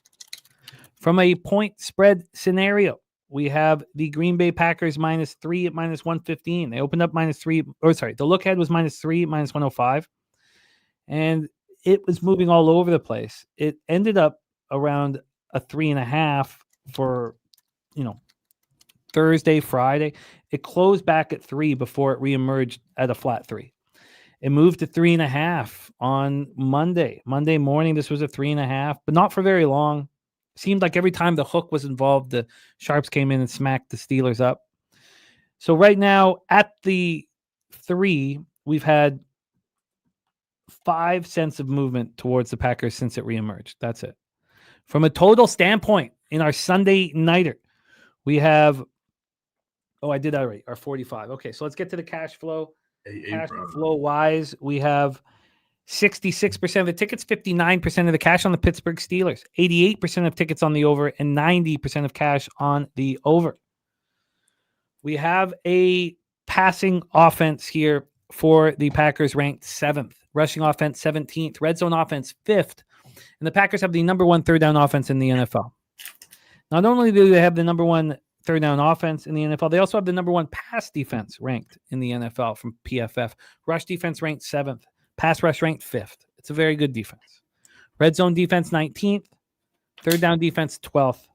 Packers come in off an underwhelming 27-23 victory at Arizona. Noise canceled score was actually 26-25 Arizona. The Packers were outgained 330 to 262. They did not look good in the first half. This is a team that's not looked good on the road thus far. Now they had to deal with adversity. Their plane was delayed for 5 hours. I mean, how much adversity is that? I don't know. Jordan Love was 19 of 29 for 179 yards and a touchdown, no interceptions. He also ran 4 times for 22 yards. He did fumble twice. He was fortunate not to lose either of them. Romeo Doubs led receivers with 6 catches for 72 yards. Josh Jacobs ran 13 times for 55 yards and 2 touchdowns. He was sick and dealing with an injury. They were just 3 of 10 on third down, but they did go 3 of 4 in the red zone, but they certainly had trouble containing Jacoby Brissett and the Cardinals. The pass rush did look strong. 6 sacks, 12 quarterback hits, and Micah Parsons was the reason. 3 sacks, 4 tackles for a loss, 5 quarterback hurries. He's a beast. Dontavian Wicks left the game with a calf injury. He's listed as questionable. Let's talk about these Steelers coming in off extra rest and prep after an ugly 33-31 loss in Cincinnati on Thursday night. We've talked a lot about the state of this veteran group and how much they shine when they get extra rest and how bad they look when they're on a short week. Here they get extra rest. It's very important because they had the bye week, a game on Sunday, a game on Thursday, and then no game for 10 or 11 days. This is a sweet spot for a veteran team. Passing offense ranked 18th, rushing offense ranked 20th, red zone offense 4th, third down offense 8th. Gorky says AR8 won't lose to his former team here. He is on the Steelers. Moneyline, Gorky is. The pass defense ranked 21st, rush defense ranked 17th, red zone defense ranked 5th. Third down defense, unfortunately, ranked 25th. Pass rush is 4th. The PFF noise canceled score was even worse than 33-31. It was 37-27 Bengals. Tomlin was clearly concerned why the Browns traded Flacco to their AFC North Division rival, and Tomlin's worst fears proved to become true. Flacco diced this highly rated defense to the tune of 470 total yards. Steelers stayed in the game by holding the Bengals to 2 of 5 in the red zone. It was just the third regular season game between starting quarterbacks in their 40s. Rodgers was 23 of 34 for 249 yards, 4 touchdowns, 2 picks, and Freiermuth caught 5 for 111. Jaylen Warren was a beast, 16 carries for 127, caught 4 for 31. Offense put up 7.3 yards per play, went 7 of 10 on third down, 3 of 4 in the red zone. If I told you that the Steelers put up 7.3 yards per play, went 7 of 10 on third down, and 3 of 4 in the red zone, you would say, well, how much did they win by? The defense couldn't get stops. Bengals scored on 7 of their last 8 possessions. Bengals put up 27 first downs. Pass rush finished with 2 sacks, 6 quarterback hits. Tomlin says that he thinks he's optimistic Calvin Austin will be back and be able to play Sunday against the Packers. Troy, our Sunday nighter. I mean, we love Tomlin as a home dog. Do we love him enough to bet him? Take it away. It's funny, for me, like, I auto fade home dogs in this price range. I don't even have to look at the team or the situation, really. I am putting a unit down every time I see a home dog of 3.5. Now, in saying that, if there's one exception to the rule, it's the Steelers. They've been covering machines at home over the past few seasons, particularly as dogs, so I get it. I get it if you want the Steelers. I just can't get away from my main talking point that I've been preaching for weeks now with the Steelers team. Their strength of schedule is ass. They're 31st in the NFL in terms of strength of schedule. I talk about it every week, right? Broken record time. They beat the Jets. They allowed 32 points, should have lost. They got smacked by Seattle. They beat New England on the back of 5 fumbles. They beat Wentz and the Vikings overseas. They beat the Browns, who had a rookie quarterback in his first start on the road. And they needed 5 drops in the refs to help them get that win. No, I'm not saying the Browns deserve the win, but I am saying that it was a very, very favorable situation. Then they lost to Cincy, and Flacco dropped 33 on their ass. This team is a fade until further notice, and I think the further notice is going to be after this loss this week, which I'm really hoping they lose, because I think it'll be a beautiful spot to buy the Packers against the Colts next week. And I think that is it a sell or is it a buy low spot on the Steelers? I don't think so. I think there's still lower to go in the market. Next week will be the true buy low situation. Whereas even though the Packers have won 2 weeks in a row, I think this is a buy low situation. They snuck past Arizona. Cardinals have been much more competitive. Going down to the wire with 2 credible teams like the Packers and the Colts over the past 2 weeks. They beat the Bengals. Wasn't impressive, but they did win comfortably. It wasn't a blowout. They got surprised by Dallas on the road, 40-40 in a shootout. The fumble before half, being silly, changed the complexion of the game. They lost to Cleveland in a terrible matchup in the first road game after starting 2-0 and being the talk of the league versus man coverage. He couldn't get it done. The Packers couldn't get it done. This is not going to be the case. We're not going to see any man coverage this week. And they beat the Commanders and Lions handily. Like, I'm way more impressed with what I've seen from the Packers than what I've seen from the Steelers. I know Tomlin, the rah-rah spot at home, is a home dog. I know the Sharps are going to see 3.5 with the Steelers team, and they're going to see value. And I think that the books are putting this number up to try to get people to bet the Steelers team. Whereas I see the number, and I know historically, looking at the market history and the market efficiency database, I believe it's the right spot to fade them. This is a price range where the opening is much more. The opening line is much more important than the line movement itself. And if goddamn Quay Walker could just be average as a coverage backer against the tight end in the short passing game, they're going to be able to win this game handily, in my opinion. I moved on the Packers -3, -115. I will bite the bullet if I take the L. Packers -3, -115 for Troy. We know that the Steelers defense But this isn't a good defense, though. No, but they're going to benefit off of the extra rest and prep and being embarrassed. True. So, did you have any interest in trying to get under this total? Because the Packers aren't lighting up offenses. No, I absolutely not. Like I look at this, I see too many holes on this Steelers defense. I don't see any. They don't resemble any Steelers defense that I've seen in the past. Now, when the Steelers came out of their bye week, they got Highsmith back, they got Porter Jr. back, and they looked very good again. They held the Browns to 9 points. Now it is the Browns, and they were at home. But yeah, and a rookie quarterback in his first road start with 5 drops in critical situations. That's true. So then you would be, if you had a free $1,000 bet right now at the book, you'd take the over rather than the under. I would take the under. I think the under is in play here.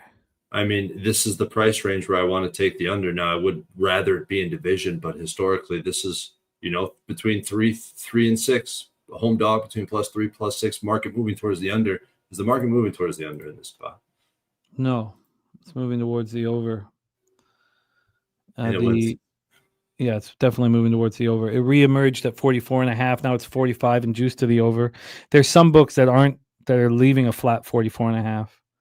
The look ahead was 43.5.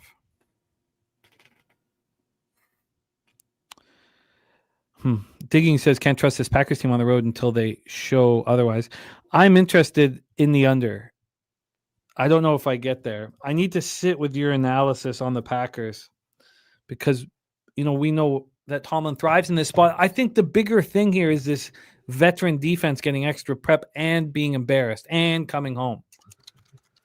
But, statistically, this is a defense with, issues. 21st ranked pass defense, 17th ranked rush defense. It's a below average defense. They could be better off of a break. Donut Silk says Tomlin getting extra rest opposed to less than last game. Love this spot in Green Bay. Not good. I mean, the only offense that they've faced at all, the Jets, the Patriots, who was moving the ball just fine, great success rate. They just fumbled the ball 5 times. I mean, the Vikings, the Browns, the Bengals, like the Bengals offense, I guess, is elite with Flacco. I don't know, man. I don't know. Well, let's move past this game. I'm going to sit with your analysis and you backing the Packers. A lot of cappers in the chat liking the Steelers. I like the Steelers defense off of a break and being embarrassed.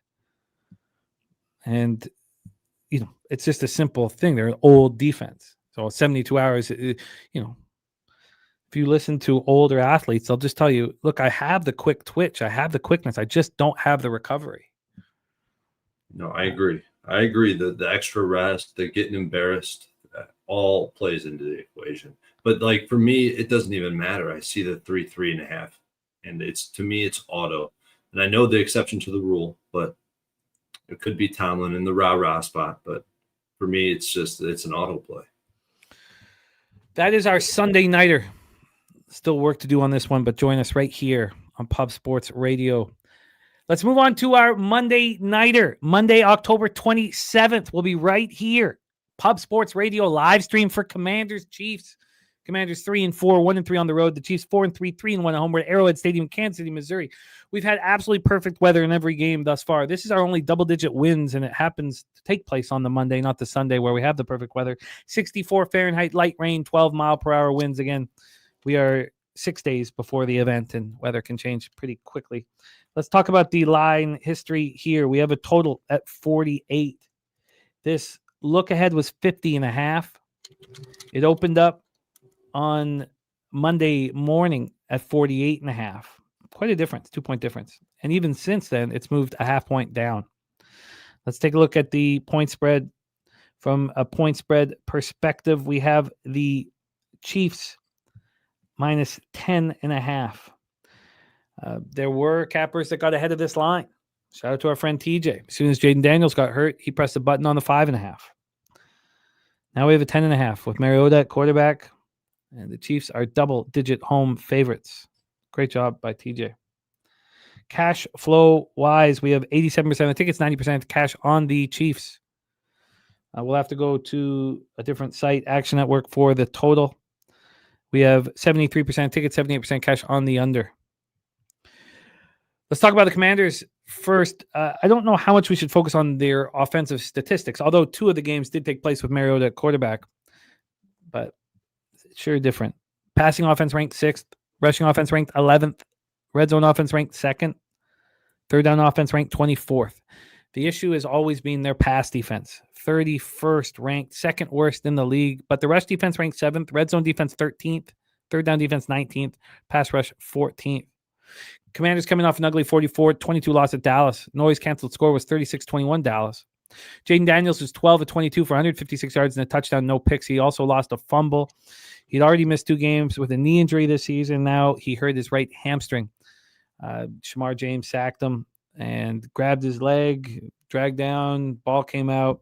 He was replaced by Marcus Mariota. Did not look good. 4-10, 63 yards, no touchdowns and a pick. Both quarterbacks led the ground attack. The 2 quarterbacks combined 10 carries for 69 yards. Koskowski, Merritt, McNichols, and Rodriguez combined. They weren't bad. Combined for 18 carries for 67 yards. Remember, this is the highly ranked rushing offense, ranked 11th. It's more predicated on the quarterbacks moving their legs. But they had a problem. No Terry McLaurin, no Deebo Samuels, no Noah Brown, and the Commanders could do little through the air. God, take a look at that Wednesday injury report if you have any interest in the Commanders at all. Jalen Lane was their leading receiver, 3 catches for 60 yards. Commanders were 7 of 18 on 3rd and 4th down, but they did go 3 of 3 in the red zone. The defense could not get stops. Cowboys got anything that they wanted.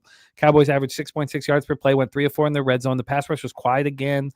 1 sack and 5 quarterback hits. I believe this pass rush is much worse than the 14th ranked PFF grade. Now, this is why. Dorrance Armstrong, he's the sack leader, 5.5 sacks this year. He hurt his knee on the opening series of the game and didn't return. He's done for the year. Their sack leader, Armstrong, is done for the season. Sam Costme made his season debut. He tore a knee ligament in the playoffs. He's an important guard. He did come back. Let's talk about the Chiefs. Passing offense, 16th. Rush offense, 7th. Red zone offense, 9th. Third down offense, 6th. They've come together in every way. Their passing defense is 2nd best in the league. Rush defense, 23rd. Red zone defense, 15th. Third down defense, 7th. Their pass rush has been a bit of a problem, ranked 18th. Coming off a dominant 31-0 victory at home over the Raiders. Noise canceled score was the same, 34-4. Not far off the 31-0.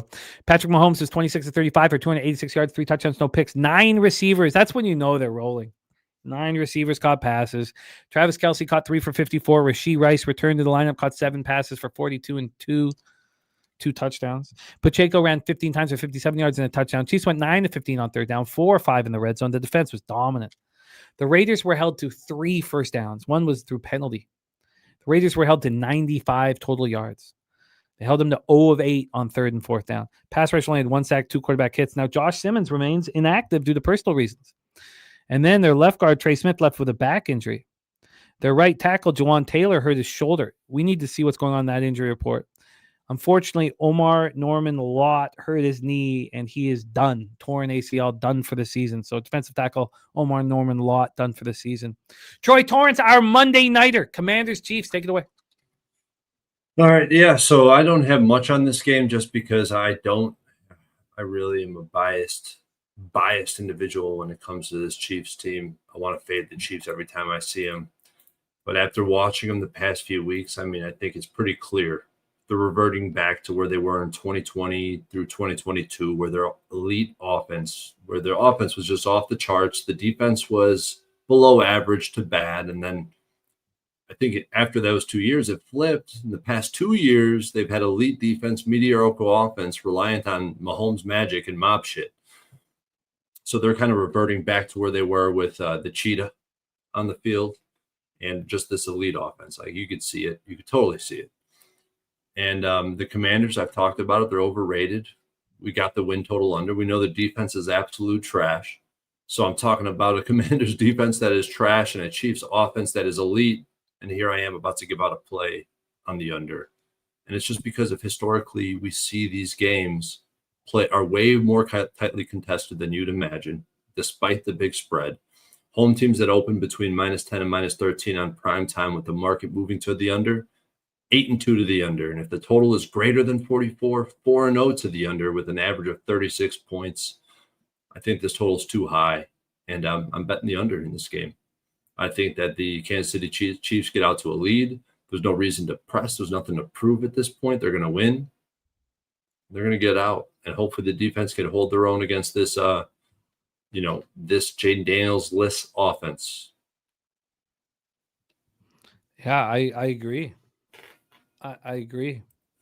I think I would have some concern about the first half under, just because the Chiefs could just take control and then take their foot off the gas, sort of, and have the long, slow. I think if I was this would not be a double up on the total where it's saving me in every sport. You guys are watching, saving me in every single sport.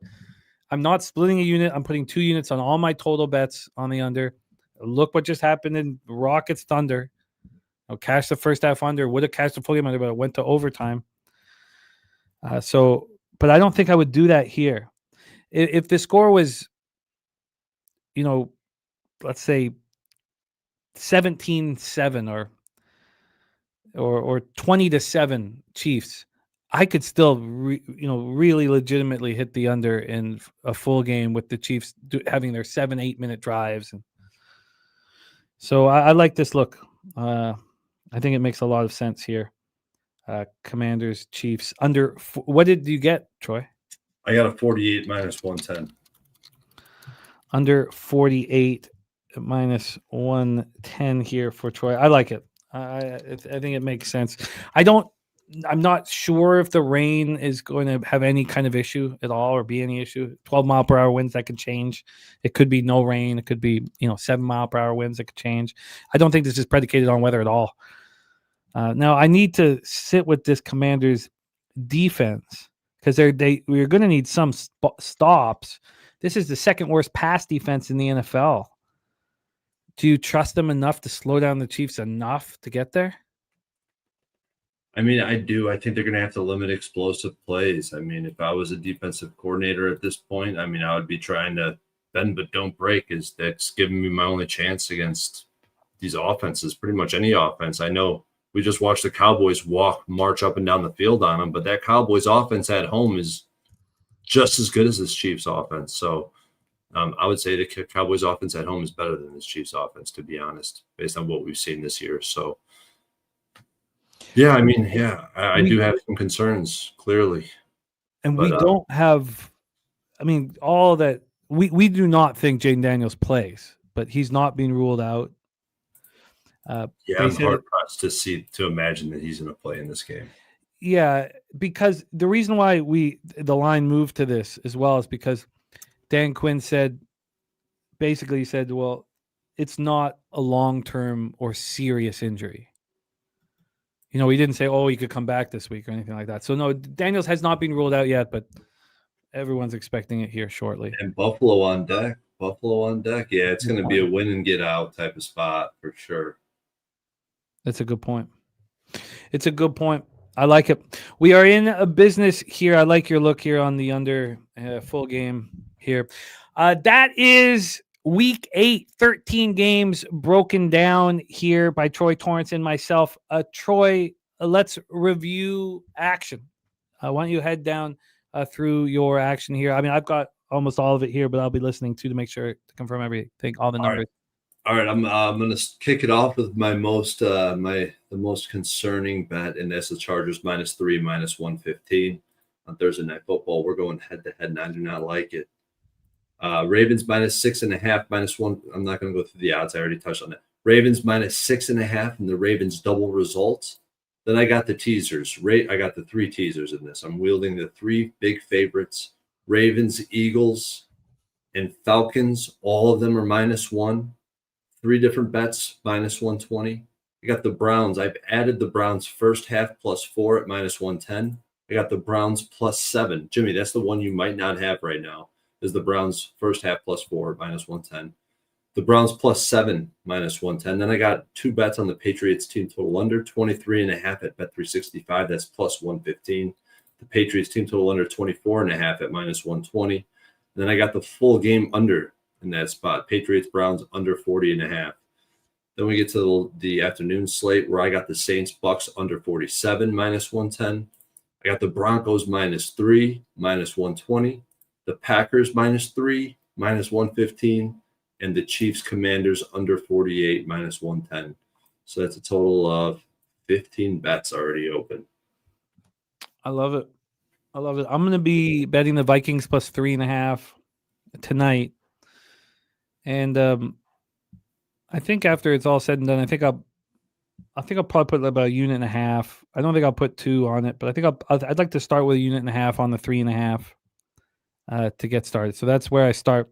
Then I'm going to be on the Falcons double result. And I wonder what else I want to do with the Falcons here. I'm going to be on the over in Jets Bengals, and that will likely be a first half and full game, even though it's not the same need as the unders. I'm going to be on the Browns just full game, but I'm also going to be on the first half under and full game under and Browns Patriots. The overs in Giants Eagles, first half and full game. And then it's possible that I want to use the Eagles in some form, but I do fear the Giants. Bills double result, I will be betting. I expect that to be it. But again, the Bills could be something that I mess with here. There's a couple money line parlay spots, and I rarely bet them, but I'm undefeated in them so far this year because I'm very hesitant. I think that's helpful. Ravens double result, Ravens -6.5.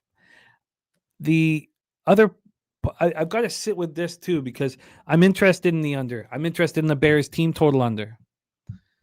But I don't want to invest too much in this football game. So that is the Ravens spot. And then we have the only bets I've already come in with. Full game under 42 at -114, San Francisco, Houston, and the first half under 20.5 at -110. Then the under, I'd like to join Troy on the under in Tampa Bay, New Orleans, and I'd like Saints full game. Then I'm going to be on the Broncos -3. I'll be moving on that this evening. And then I don't know what to do with the Sunday Nighter Packers Steelers, but it'll be a lot of fun to continue talking about throughout the week. And I'm going to join Troy on the under 48 in Washington, Kansas City. That is our show for Tuesday, October 21st. Thank you to the chat. Thank you so much for rocking with us. Donut Silks, We Do, Old E, Harold Williams. Okay, good. Sorry. Nice job, Harold. Nice job. I should have cashed the under, but I did cash that +4.5 live with you guys on Oklahoma City. Cash first half under, lost full game. I did not handle it perfectly, but nice job, Harold. I was trying to fade the excitement. That's what I was doing. I fade the roster excitement. But, shout out to you guys. Thank you for rocking with us. Jerry Davis, Stand On Biz, Donut Silks, Peanut, Fireside, Dan's Rants. Thank you. Thank you guys for rocking with us. Digging, you had great stuff throughout here. Slatsy, Destro, Jared TG. Can't do this without you guys. Sky Dragon, Drewski, Gorky. Thank you guys. Fireside, Ole E, all of you guys. Thank you so much for your support here. Big thank you to our producer, Jose Bouquet, working tirelessly behind the scenes. Thank you for all that you do for us, Jose. I will see you bright and early in the morning with, I guess not that bright and early, but betting with the bag popping off at noon tomorrow. Troy, what spectacular work. It's all earned. You fight for it and you put yourself in, I don't want to say vulnerable situations, but I guess that's what we do with our investments. And you destroyed last week. And this is not an outlier performance. This is what you're capable of week in and week out. And we're all very proud to see you deliver. Stay hot, keep getting that cash. And if you could please bless our action and take us into the future. As my dad would tell me, man, you're only as good as your next play, your next bet. what have you done for me lately? And I plan on cashing heavily going into week 8. Very confident in my action, especially 2 spots with the Brownies and the Ravens. I think it's going to be a beautiful thing come the end of the season. I think we're going to be sitting high and mighty, deep into the black. It's going to be beautiful. Working with you, Jimmy, is a blessing. Everyone in the chat, there's a reason I'm here. I say it every week, but I believe it to the bottom of my core. That is, Pub Sports Radio is the best damn community in this industry. And we're going to continue getting that cash. Now it's time to get out there and leche los bookmakers.